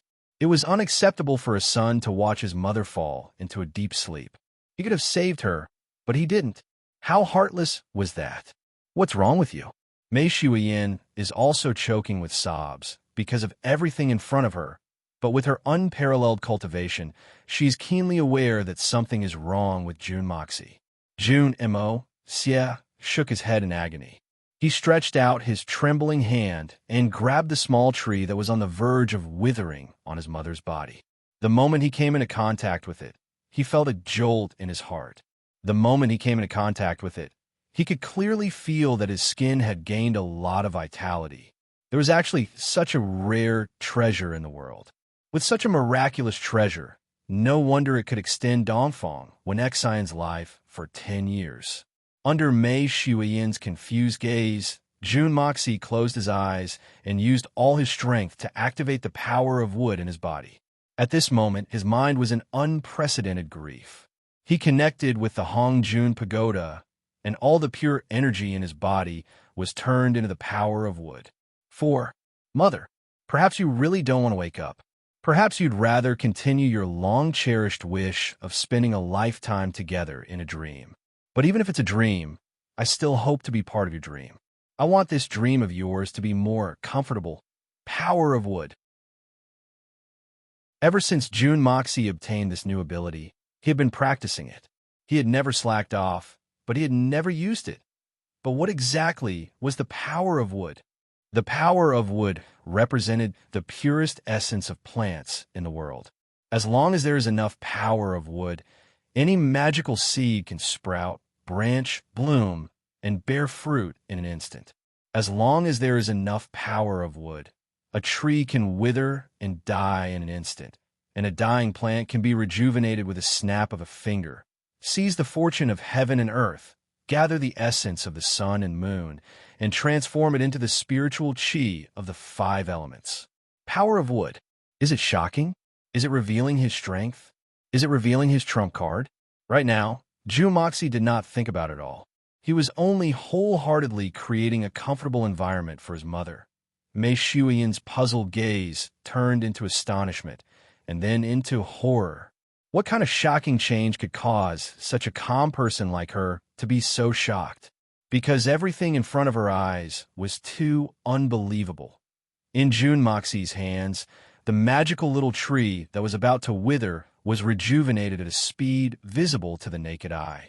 Divine light flowed, and the fluorescent light became denser and denser. The green that symbolized the plant's lifespan became more and more exuberant. The originally withered branches and leaves also slowly regained their lush color, and then transformed into a deep green, and then green to the point where it was transparent. Even the whole room, because of the little tree's rejuvenation, became a delicate green, full of health and vitality. The miraculous changes didn't stop there. At the top of the small tree, a branch suddenly wriggled, and a small lump slowly bulged out. Then it unfolded and turned into a small piece of sparkling green leaf, and then another, and another one, and another one. Mei Shuiyan only felt that her 2 legs had gone soft, and she had no strength to support herself. She could only slowly sit on the ground, her heart full of shock. She opened her mouth, but couldn't make a sound. This kind of magical power, even she had never heard of it. This was a miracle that surpassed the legends. Slowly, the little tree that originally only had 4 or 5 withered leaves, in this instant, had transformed a lot. Not only did the leaves regain their green color, but they also grew and grew. At this moment, there were as many as 14 or 15 leaves, and the little tree's height had also increased to the size of a human head, and the branches were at least 3 times thicker. If the original little tree's vitality could support Dongfang for 10 years, then the tree in front of him could at least support it for 100 years. June Moxie closed his eyes, but tears continued to flow from the corners of his eyes, and the spiritual power in his body continued to flow out unreservedly. There was a limit to a person's strength, and of course, it was the same for plants. Although the little tree was magical, there was a limit to how much the essence of heaven and earth could bear. Under June Moxie's endless supply of spiritual power, the little tree's vitality was finally full. If he continued, June Moxie did not dare to continue. What if it was too weak? He finally stopped, but his eyes were still closed, and his face was full of sincerity. He held his mother's delicate hand and gently caressed it on his face. Feeling this gentle and delicate touch, tears dripped down, wetting his mother's palm. This is what I hope for. This is what I dream of. He did not hesitate, and once again activated the art of unlocking heaven's fortune, and slowly poured the purest spiritual power in his body into his mother's meridians, carefully combing through every single impurity in his mother's meridians. I'm sorry. Although you are willing to sleep and would rather follow father in the underworld, holding your hand and growing old together, but as your son, I cannot let you die like this. Even if you sleep and ignore me for the rest of your life, and don't say a word to me, I am still a child with a mother. In Dongfang Wenxin's heart, there was a huge cloud of haze. It was like a fog, so dense that it was almost tangible. June Moxie was very clear that as long as this cloud of haze was removed, Dongfang Wenxin would immediately wake up, but before June Moxie could make up his mind, it was better to temporarily ignore it. If she really woke up, and if she immediately committed suicide, then everything would not be worth it. So, June Moxie could only adjust his mother's meridians and everything else to the best state. But he could not, and did not dare to, touch the heart meridian. After a long time, June Moxie opened his eyes and looked in front of him in a daze. In that position, a portrait of his father, Jun Wuhui, was smiling at him, comforting him. June Moxie let out a long breath, and in a low voice, as if he was talking to himself, he said, "What should I do? Am I really making the right choice now? Shui Yin, I can save mother and let her body recover to its best state, but her heart, I can't do it. Shui Yin, tell me, what should I do? What should I do?" As he spoke, June Moxie's eyes were still staring at the empty space in front of him, looking at his father's warm gaze in the portrait, as if asking this father in the ethereal world. Mei Shuiyan was startled, and didn't know how to answer. After a long time, she finally shook her head slowly and said blankly, I also don't know. To be honest, this is a dead knot that cannot be solved. From a woman's point of view, if you were in the portrait and I am in the bed, I also don't want to wake up. I would rather sleep until the end of time. There is no other reason, no matter if it's a dream or an illusion, I will always have you by my side. Although the mortal world is real, I will not have you by my side. She smiled sadly and said, before when Exion's mother went into a deep sleep, she drew so many portraits of Wu Hui's father to accompany her. Obviously, she had already made all the preparations. She created a perfect world for her father. If we forcefully pull her out, it would be too cruel. So, she definitely has a sufficient reason to continue sleeping. That is what she wants. Maybe we really shouldn't disturb her. If Mother can get what she wants and be happy, isn't that better than anything else? June Moxie sighed painfully and said, I think so too, but since you have the ability to wake her up, I'm afraid it's not possible to keep her from waking up. Mei Xian said heavily, first of all, if Mother just lies there, the two great families will be tormented. The Dongfang family has already sacrificed so much for Wen Exion's mother, and the old lady has been tortured day and night, living a life worse than death. There is also the revenge of Wu Hui's father and the hatred of the Jun family and the injustice of our son. And you, can all these be abandoned? This is also a violation of the human relationship. If it's possible, let her wake up. All of a sudden, a muffled voice sounded outside the door. The two of them looked up in surprise and saw the old lady of the Dongfang family standing at the door with tears all over her face. This poor mother still followed them in the end. The old lady's body was trembling, and she slammed her walking stick heavily on the floor. Bang! The old lady repeated, let her wake up. She said it very urgently, decisively, and unquestionably. Only then did she walk in. Her eyes were filled with tears, but they were also filled with great surprise. She looked at Jun Emosia and said word by word, Emosia, since you have the ability to wake her up, then I'll give it to you. Then, what are you still hesitating for? Let her wake up immediately. Immediately. Immediately. Jun Moxie said painfully, Grandma, I also want to, but, Grandma, Mother, what will happen after she wakes up? What should I do? How will she face it? Do I really have to let Mother face such a cruel reality? Chapter 603. What identity? Jun Moxie shook his head blankly.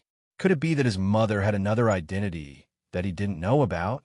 Since she came to this world, her first identity is that of a daughter, a mother's daughter.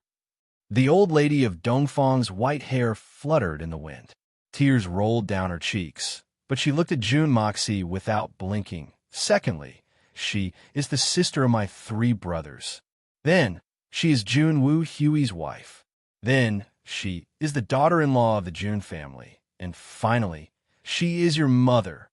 First, she is a daughter, then a wife, and finally a mother, or perhaps a grandchild. Old Madame Dongfang raised her head towards the sky and sighed sadly. She's sleeping now, but it's only for the identity of being someone's wife. Then, isn't Mother's worry day and night, tossing and turning in bed, her heart aching? Isn't that her responsibility? I've had my mother since I was a child, lonely and destitute. Isn't it her responsibility? Since the heavy responsibility is on my shoulders, how can I continue to sleep? The old lady shouted at the last sentence. Jun Moxie and Mei Xian's body shook, and they suddenly understood. Yes, Jun Moxie had been worried that his selfishness would hurt his mother, but he didn't think that not saving her would be even more selfish. So many relatives, so many true feelings would all be hurt. She must wake up. Let her wake up. She must wake up. The old mistress said solemnly. Back then, she should not have fallen into a deep slumber like a zombie. If she had really pulled out her sword and committed suicide, it would have been the end of all her troubles. She would not have been able to torment this old woman for so many years. We have never given up after tormenting the Dongfang family for so many years, hoping that she would wake up one day. We must wake her up. If she still wishes to seek death, then this old woman would like to see how she would seek death under the service of her son and daughter-in-law, how she would face the heartache of her white-haired, elderly mother. I will wait and see, and I will not stop her. Even if the white-haired person has to send off the black-haired person, it's still better than tormenting him half-dead. When the old lady said this, 2 lines of tears uncontrollably flowed down along the wrinkles on her face. She choked and said, "As a woman, I have also experienced the same thing. How can I not understand her pain? How can I not empathize with her? But since it was her suffering, she had to bear it. She absolutely could not keep running away. If there is no joy in sorrow, how can one live a complete life?" As the old lady said this, her whole body suddenly trembled. Although her words were ruthless, the strong expectation in her eyes and the great surprise of her daughter, who she thought was going to wake up, soon couldn't be concealed anymore. She slowly walked to the bed and gently touched her daughter's delicate face. Although her words were resolute, her movements were so gentle at this moment, as if she was afraid of waking up her daughter. Her expression and eyes were so gentle and loving. She gently moved a strand of her daughter's hair back, slowly bent down, and put her face on her daughter's face. She said softly, "There is no pain that can't be endured. When Xin, I will be with you. No matter what, we will bear it together. You won't be lonely. That's good. Grandma, since you've decided to let Mother wake up, then you should prepare for what happens after she wakes up." Jun Mo made a prompt decision. He was always like this. Once he made a decision, there would be no changing it, and he would press forward. Before, he hadn't made up his mind, so he had been hesitating. Now that he had made up his mind, he could only think about what to do next. After she wakes up, the old lady looked at her daughter's face affectionately. Suddenly, she couldn't help but cover her face and burst into tears. "My son, after she wakes up, what awaits you is still endless suffering, or even more painful. Your husband is gone. 2 of your 3 sons have left you. My daughter, little one Xin, your life. Why is it so hard? Every time I think of this, I feel so much pain, so much pain. Do you know, every time I think of this, I wish you would never wake up. I have a way that might let Mother get well as soon as possible." Mei Shuyan said carefully. "What way?" Jun Moxie and the old lady were overjoyed and asked at the same time. If in order to save Mother, Mo Xie used up all his energy, exhausted, seriously injured, and unconscious, what will happen to Mother? Mei Shuyan said slowly. Seriously injured? Unconscious? The 2 of them were stunned, but they seemed to have grasped the key point and started to ponder. Suddenly, the old lady slapped her thigh and praised loudly. "Good idea." It was indeed a good plan. In this way, when Xin would naturally take care of her son wholeheartedly. Unknowingly, she would also put all the other important things aside. Only when her son got better would she have the mood to understand other things. As long as there was a buffer, all the things that were difficult to accept would also be diluted. This plan was based on human nature. It was really a good plan. Emosia, this daughter-in-law of yours is really not simple. As the saying goes, the older the ginger, the more spicier it is. The old lady, who had a clear view of the world, actually figured out the key point before Jun Moxie. Jun Moxie was very smart and immediately understood. He nodded and said, "It is indeed a good idea. Although it is a lie, but it is still the best choice for now. Shui Yin, you are really my good wife. You can even think of such a good idea. Your husband will definitely reward you tonight." Mei Shuyan's face turned red, and she said angrily, "Speak properly. Don't be like that. Besides, I am not asking you to pretend to be injured. If you pretend to be injured and Mother finds out, the effect will be the opposite of what you want. It will only be effective if you are really injured." "Really injured?" The old lady was stunned and hesitated for a moment. "If I am not really injured and only pretend to be injured. Moreover, I will have to disguise it for a long time. If I want to not be seen through by someone who takes care of me every day, it is really not easy. Although Mother is not a peak expert, she is still a Xian practitioner. Hiding it from her like this might not be possible. Mei Shuyan smiled confidently and said, however, with Mo Xie's vast divine power, it is still possible to cause a strange injury, such as internal organs being shaken and power exhaustion. He just needs to control himself every day. The old lady did not understand what Mei Shuyan said. Firstly, her cultivation was not high enough. Secondly, she did not understand Jun Dashao's methods. But how could Jun Moxie not understand? Injury? That was too easy. As long as his soul did not scatter on the spot, what kind of injury could resist the spiritual energy of heaven and earth? The control that Mei Shuyan mentioned was to control the speed at which his injuries healed. That, isn't it too risky? Internal organs shaken and power exhaustion. This. The old lady sucked in a breath of cold air. This is not a joke. If something really happens, wouldn't it be a waste of my efforts? My daughter is gone, and my nephew is gone. No, it is too risky. Let's change the method. Don't worry, Grandma. Mo Xie will be fine. His methods are very powerful. Mei Shuyan smiled sweetly. Seeing that Mei Shuyan was so confident, the old lady could not help but look at Jun Moxie doubtfully. Her expression gradually became serious, because she had used all her power to look at him, but she could not see the level of her good grandson. Mo Xie, tell me honestly, what is the level of your Xian Qi cultivation? If you really reached the peak of Tian Xian, it might be possible, but with your age, it doesn't seem possible, right? Jun Moxie and Mei Shuyan looked at each other and smiled. He said, Grandma, right now, you're probably at the supreme level, right? Shun, Xian, level 7, third order venerable? Although Jun and Mo Xie used the word question, his tone was certain. You can see through my cultivation? The old lady was shocked.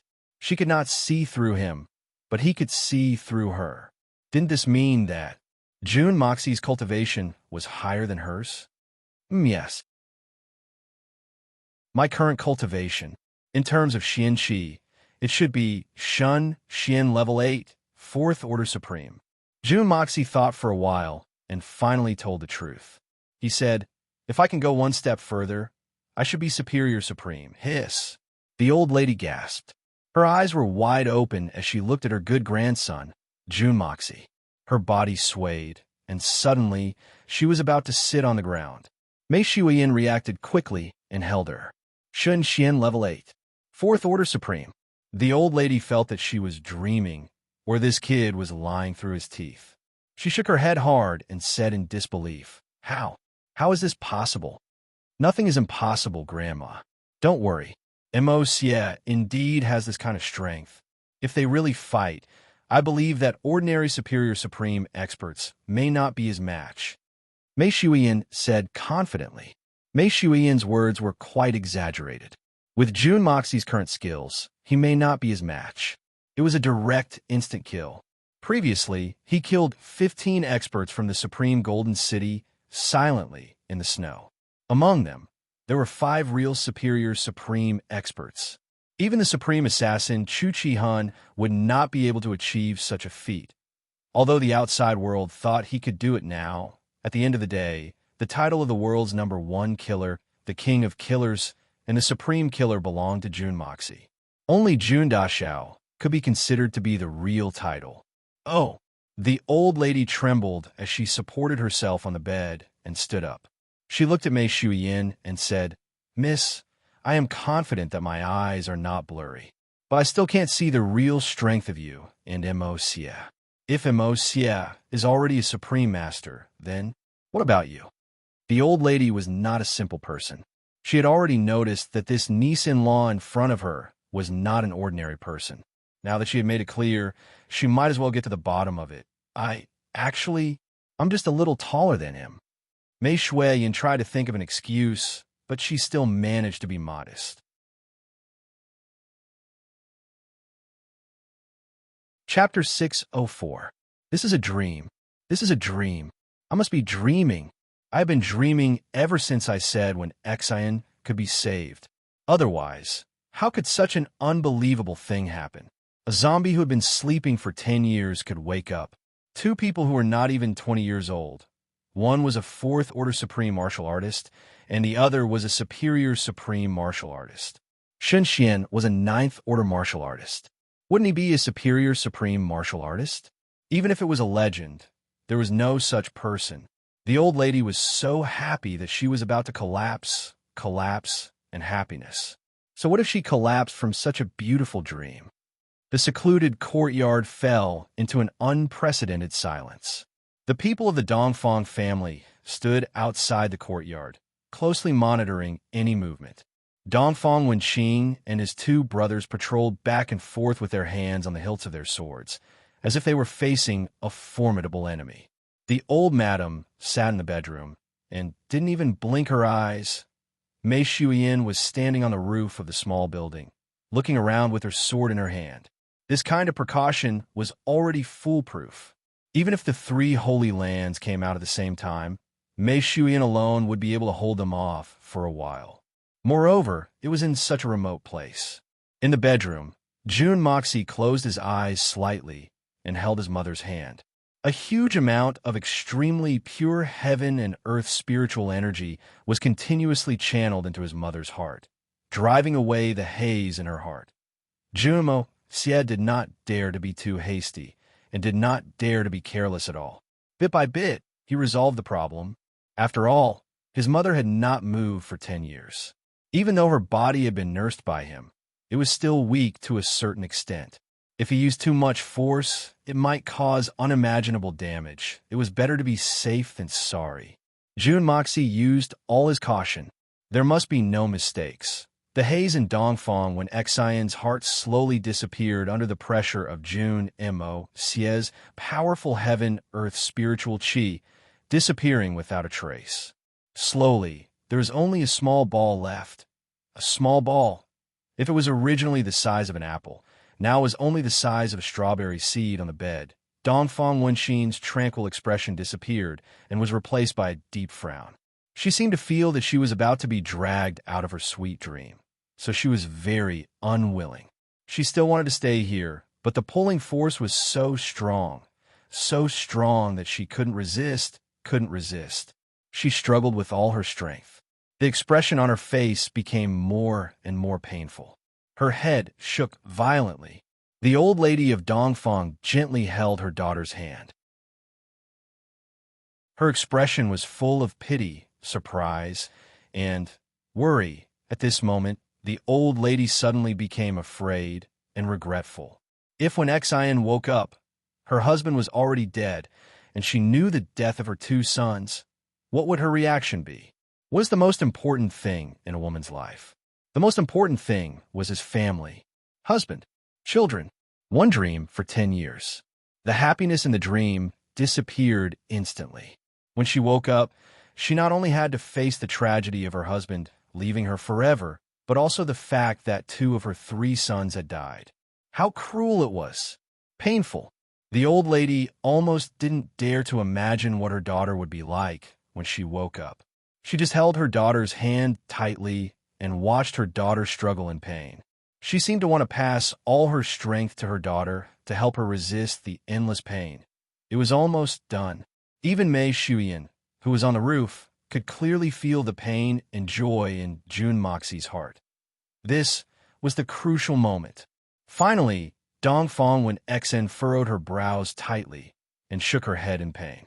Her face was filled with the pain of parting with death, and beads of sweat the size of soybeans rolled down her forehead.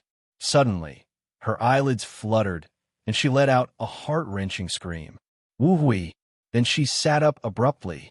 At the same time, the huge spiritual power in Jun Moxie's meridians flowed backward and exploded in his dantian. He spat out a mouthful of scarlet blood, and then continued to spit out blood. However, his hands continued to transfer spiritual power. The injury this time was not a fake injury as previously planned, but a real injury. It was a very serious injury. In order to make it look real, Jun Moxie decided to make it real.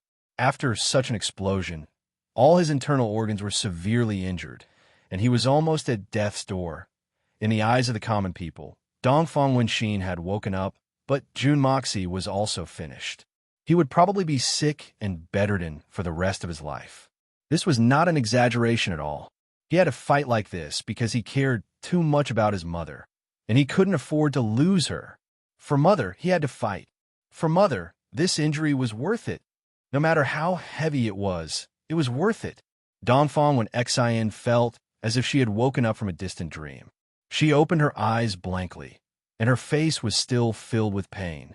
She could only feel a warm current flowing from her hands. She opened her eyes and saw an old face full of wrinkles looking at her with tears in his eyes. A familiar voice called out in a trembling voice, "Wenxin, my daughter, my good daughter, you've finally woken up." Dongfang Wenxin opened her eyes wide and looked at the face in front of her in disbelief. But under the effect of mother-daughter instinct, she still recognized that the old woman in front of her was her beautiful mother. She actually forgot about her own pain and hurriedly urged, "Mother, will Mo Xie be all right? Quickly think of a way. This silly boy, why does he work so hard? Why does he work so hard? How dare you say that? Didn't Mo Xie work so hard for you, his mother? Wasn't it for him to have a mother to love him? Poor child, he has nothing left except for you, his mother, but his mother is still lying on the bed, ignoring him. How painful is his heart? How anxious is he? Have you ever thought about it?" The old lady complained, "You only know that you are sad, and only know that you are sad. You sleep in a dream and don't want to wake up. But what about this child? Mo Xie can be considered lucky. He managed to grow up without any illness or disaster.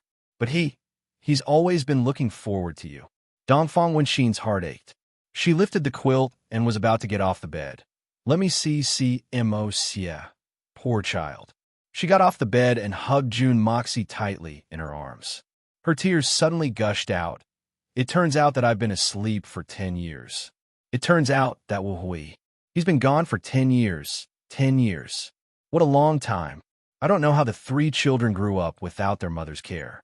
How are they?" The heart of a loving mother instantly filled her heart, and even the image of her husband that she couldn't bear to part with was temporarily thrown aside. She didn't feel anything, but the old lady opened her eyes wide. He could actually walk immediately, just like a normal person. Jun Mo Xie's methods were miraculous to what extent? How much would Jun Moxie's exhaustion be? At this time, the old lady was really worried. She thought that he was just a little injured, but now it seemed that the injury was not light.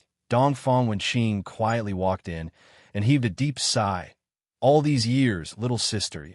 He wanted to say a few words to her, but he choked on his words halfway. "You only know how to love your son. But do you know? Your own mother, because of you, turned white overnight." The old lady sighed sadly. "Mother, I'm not filial. I'm sorry. Mo Xie, my Mo Xie. I'm even more sorry." Dongfang Wenxin hugged Jun Moxie tightly and burst into tears. Chapter 605. A white shadow flashed, and Mei Shuyan quietly appeared in the room. Seeing that Dongfang Wenxin had woken up, she couldn't help but feel happy. But when she saw that Jun Moxie had fainted with blood all over his mouth, she couldn't help but feel sad. With her cultivation, she could clearly see the severity of his injuries. She couldn't help but complain in her heart. "I only asked you to put on a show. I said I wanted you to get seriously injured, but I didn't ask you to risk your life to get seriously injured." He looked like he was on the verge of death, but Mei Shuyan also knew how important Dongfang Wenxin was to Jun Moxie. Perhaps, at this moment, Jun Moxie's desire for motherly love had reached a height that even Mei Shuyan couldn't understand. Mother. This was such a sacred name. In Jun Moxie's heart, it was the biggest demon that had haunted him for 2 lifetimes. "Mother, in my previous life, why did she abandon me? Why? Don't you know how much I desire it? Even if you beat me and scold me. I'm also a person with a mother, and I'm not an orphan. In my previous life, I dominated my entire life. No one in the world didn't fear me. In the mortal world, I became an immortal legend. But who knew the pain in my heart? Because until I died, I didn't know what my surname should be. I was like an extra person in this world. Although I was brilliant and glorious, but I didn't have a root after all. I longed for my mother, longed for motherly love. Who could understand to what extent my longing had reached? When I dreamt in the middle of the night, when the autumn wind was blowing, when I couldn't sleep, when thousands of families were reunited with lights during the spring festival. What about me? I only walked alone on the road. I didn't want to be arrogant. I didn't want to be cold-blooded. I wanted to cry in my mother's arms when I felt wronged. I wanted my mother to take care of me when I was weak, not because of the so-called care, but because of the motherly love. In this life, my mother was still here, but she was thousands of miles away, sleeping like a living dead. When I thought of myself as June Moxie, my mother was questioning me. But I'm your son. I dreamed of motherly love. June Moxie was unconscious. The moment Dongfang Wenxin woke up, he finally fainted with a peace of mind. He blissfully fainted. Dongfang Wenxin couldn't help but ask, "This lady is?" Suddenly seeing a fairy-like beauty dressed in white appear in front of her, and her eyes were filled with heartache and concern as she looked at the son in her arms. "What young lady? This is not your daughter-in-law, Mo Xie's wife." The old lady rebuked. "Wenxian, you're already a mother-in-law. Maybe you'll have grandchildren soon. Daughter-in-law? Mo Xie's wife." Dongfang was startled. He looked at Mei Shuiyan from head to toe and finally smiled with satisfaction. He asked warmly, "Miss, what is your name?" Mei Shuiyan's face instantly turned as red as a plum blossom. She said in a low voice, "My surname is Mei Shuiyan. You're Mo Xie's wife. Why don't you call her mother?" Dongfang Wenxin looked at Mei Shuiyan with a smile. The more she looked, the more satisfied she was. "My son has good taste. This daughter-in-law is prettier than me when I was young. Mother." Mei Shuiyan clenched her teeth. She was a little embarrassed, but more than that, she was shy and happy. She called her mother in a low voice. Good daughter-in-law. You're so pretty. Mo Xie has been naughty since he was young. Shuiyan, you have to bear with him." Dongfang Wenxin smiled comfortably. She hugged June Moxie tighter and said with tears in her eyes, "Yes, I'm already a mother-in-law. I'm going to have grandchildren soon. If Wu Hui knew about this, he would be so happy. I should have told him about this earlier," the old lady sighed sadly. "I'm going to have grandchildren soon." Dongfang Wenxin suddenly frowned. Then she smiled. Mo Xie is the youngest. Has he already found a wife? Then Mo Yu and Mo Cho must have gotten married long ago. Or they already have a lot of children. Sigh, I'm really not a good mother. And we're the two of them. Why didn't they come? Why are you in such a hurry? The old madam forced a laugh. This is the Dongfang family. Mo Xie has already gone through a lot of trouble to come here. It's not like you don't know how remote this place is. Oh. Dongfang Wenxin slowly sat down. Although she still vaguely felt that something was wrong, she was relieved. She smiled and said, "I forgot. This place is 17,000 miles away from the capital city of Tianxiang, right? It's really too far." That year, I had to travel thousands of miles before I saw anyone. At that time, the first person I saw was Wu Hui. He was with a few people. He was carrying one of his brothers to look for a doctor. That soldier was bitten by a snake. Fortunately, he met me that day. Otherwise, it would have been really troublesome.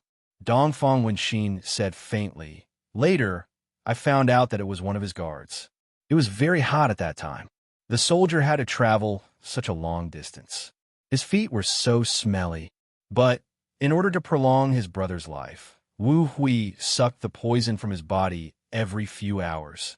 That was how he finally saw me. Otherwise, that soldier would have died from the poison. I was very touched at that time. A general who could treat an ordinary soldier like that. It's really admirable. Dongfang Wenxin's eyes were filled with sadness, but the corners of her mouth were inexplicably gentle. It was as if she had returned to that period of time. Although Dongfang Wenxin had been in a coma for a whole 10 years, her thoughts had also stopped at 10 years ago. She didn't know that in these 10 years, the house was still the same, but the people were different.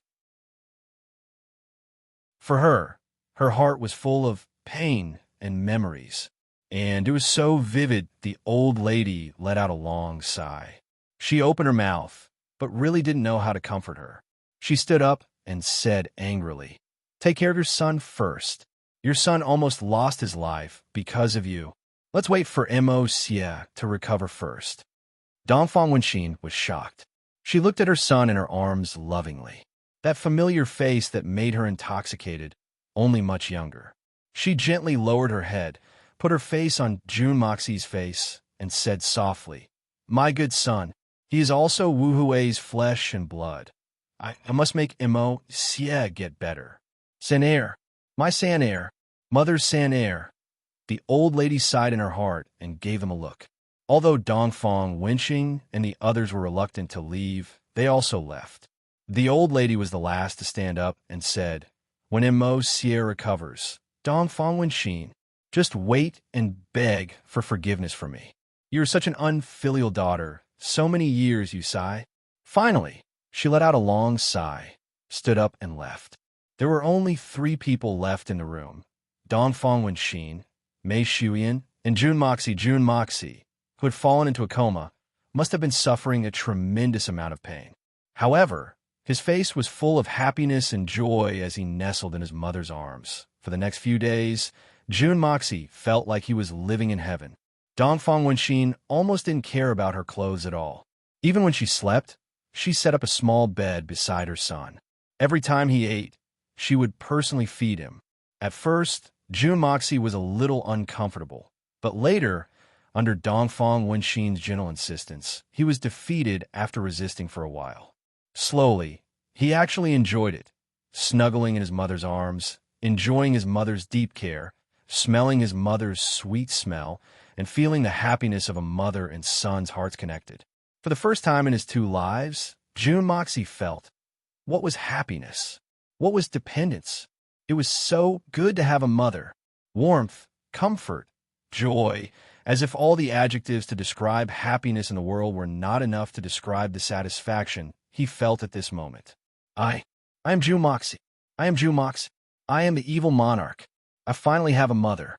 I'm also a person who has a mother's love. Jun Moxie's heart was inexplicably excited. Over the past few days, he had been talking to his mother every day, telling her everything that had happened over the past few years, how mischievous he had been, how hedonistic he had been, how he had made people angry, as if there was nothing that could not be said. Then his mother would happily point her finger at his forehead and gently reprimand him. Then he would listen to his mother talk about how mischievous he was when he was a child, how he started to make trouble in his mother's womb, how he met his father, how they got to know each other, how they fell in love, how they accompanied each other, and how they stayed together. Every time it was like this, Jun Moxie would listen quietly, and Mei Shuyan would also sit at the side and listen with a smile. But the strange thing was that Dongfang Wenxin never talked about sad things, and only talked about happy things. Even the 2 brothers, Jun Mayo and Jun Macho, were rarely mentioned, since the first time she mentioned it in front of Jun Moxie. But Jun Moxie cleverly changed the topic. Dongfang Wenxin was stunned for a while, and didn't mention it again, although her face was still shrouded by a faint sadness, and her eyes were still filled with deep pain. But in front of Jun Moxie, she never showed it. She only took care of her son carefully, every moment, every minute, every inch of her son's food and drink, and even a strand of his hair. She took care of it to the extreme. It was as if she couldn't wait to pour the 10 years of maternal love into her son in one day, pour all her heart and soul into the son in front of her. Jun Moxie even had a feeling. How good would it be if it could go on like this forever? This kind of feeling was really too nostalgic. In these days, the Dongfang family came to visit every day, but every time they came, they left in a hurry. Even the old lady was no exception, because they were all afraid to see Dongfang Wenxin's eyes. Sometimes, her eyes were filled with pain and questions, and facing these questions, even the old lady couldn't bear to tell her the truth. She could only come in a hurry and leave in a hurry every time. Every time, Dongfang Wenxin was left standing by the door thoughtfully, and the anxiety and the feeling of inauspiciousness in her eyes were also getting stronger and stronger. and more worried. June Moxie also keenly sensed the heavy pressure in Dongfang Wenxin's heart and the deep sorrow. Although she never revealed it, never said it, and always tried to hide it, but June Moxie could feel it. June Moxie finally decided to get to the bottom of it. Instead of keeping it in their hearts with tacit understanding, it was better to get to the bottom of it. Grief only needed to be vented with a good cry, and it would be much better. Seeing his mother so depressed every day, June Moxie couldn't bear it. Of course, the biggest thing that gave June Moxie the courage to do so was a certain moment when Dongfang Wenxin wasn't around, and Mei Shuyan said unintentionally, "I really can't bear to see my mother in such pain. If the dead could be resurrected, how good it would be."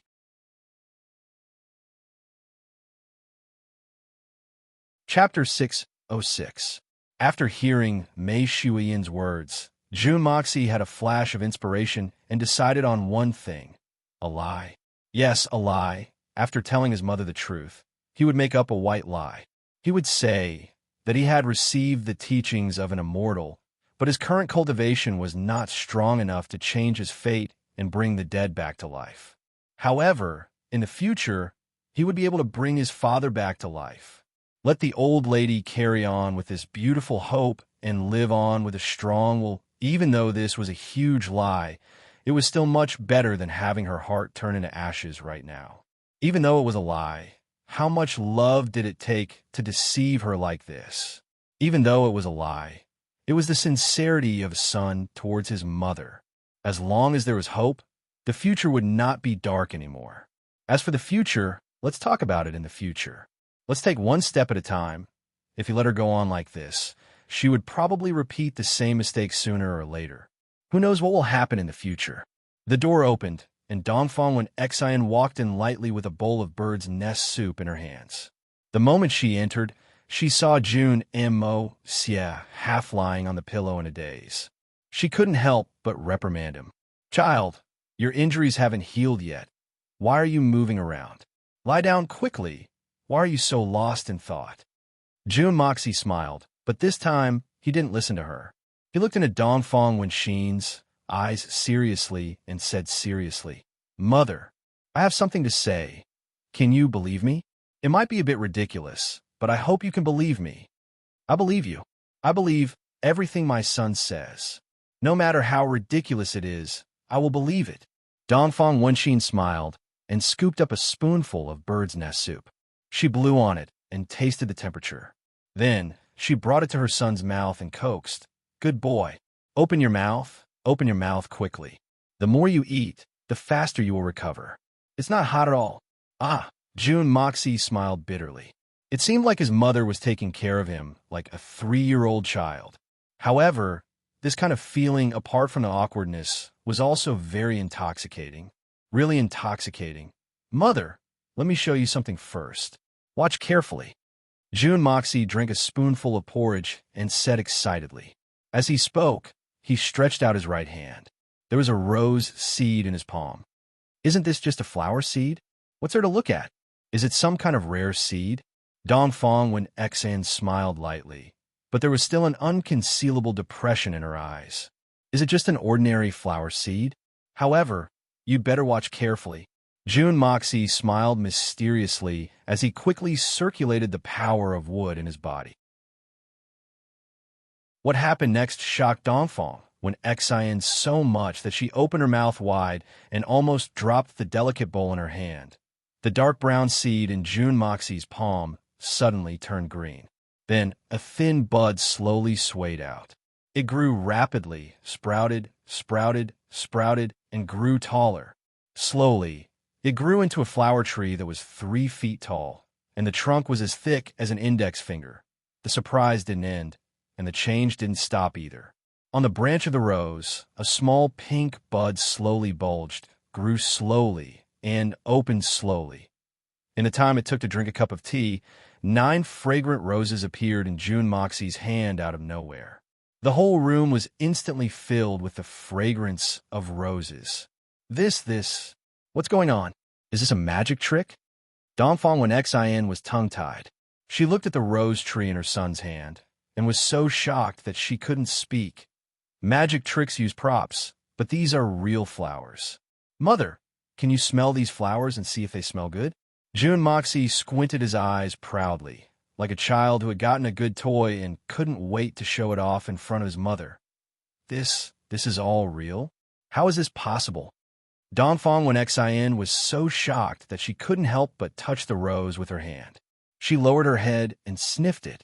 She could clearly smell that the fragrance of the flower was real. She unconsciously exerted a little force on her hand and couldn't help but let out a soft cry of awe. Her hand was pricked by the thorns of the rose, and a drop of bright red blood seeped out. So this wasn't a dream. It really wasn't a dream. Such a miracle was actually real. Such a miracle actually happened right in front of her eyes. Mother, this is not a magic trick or a trick.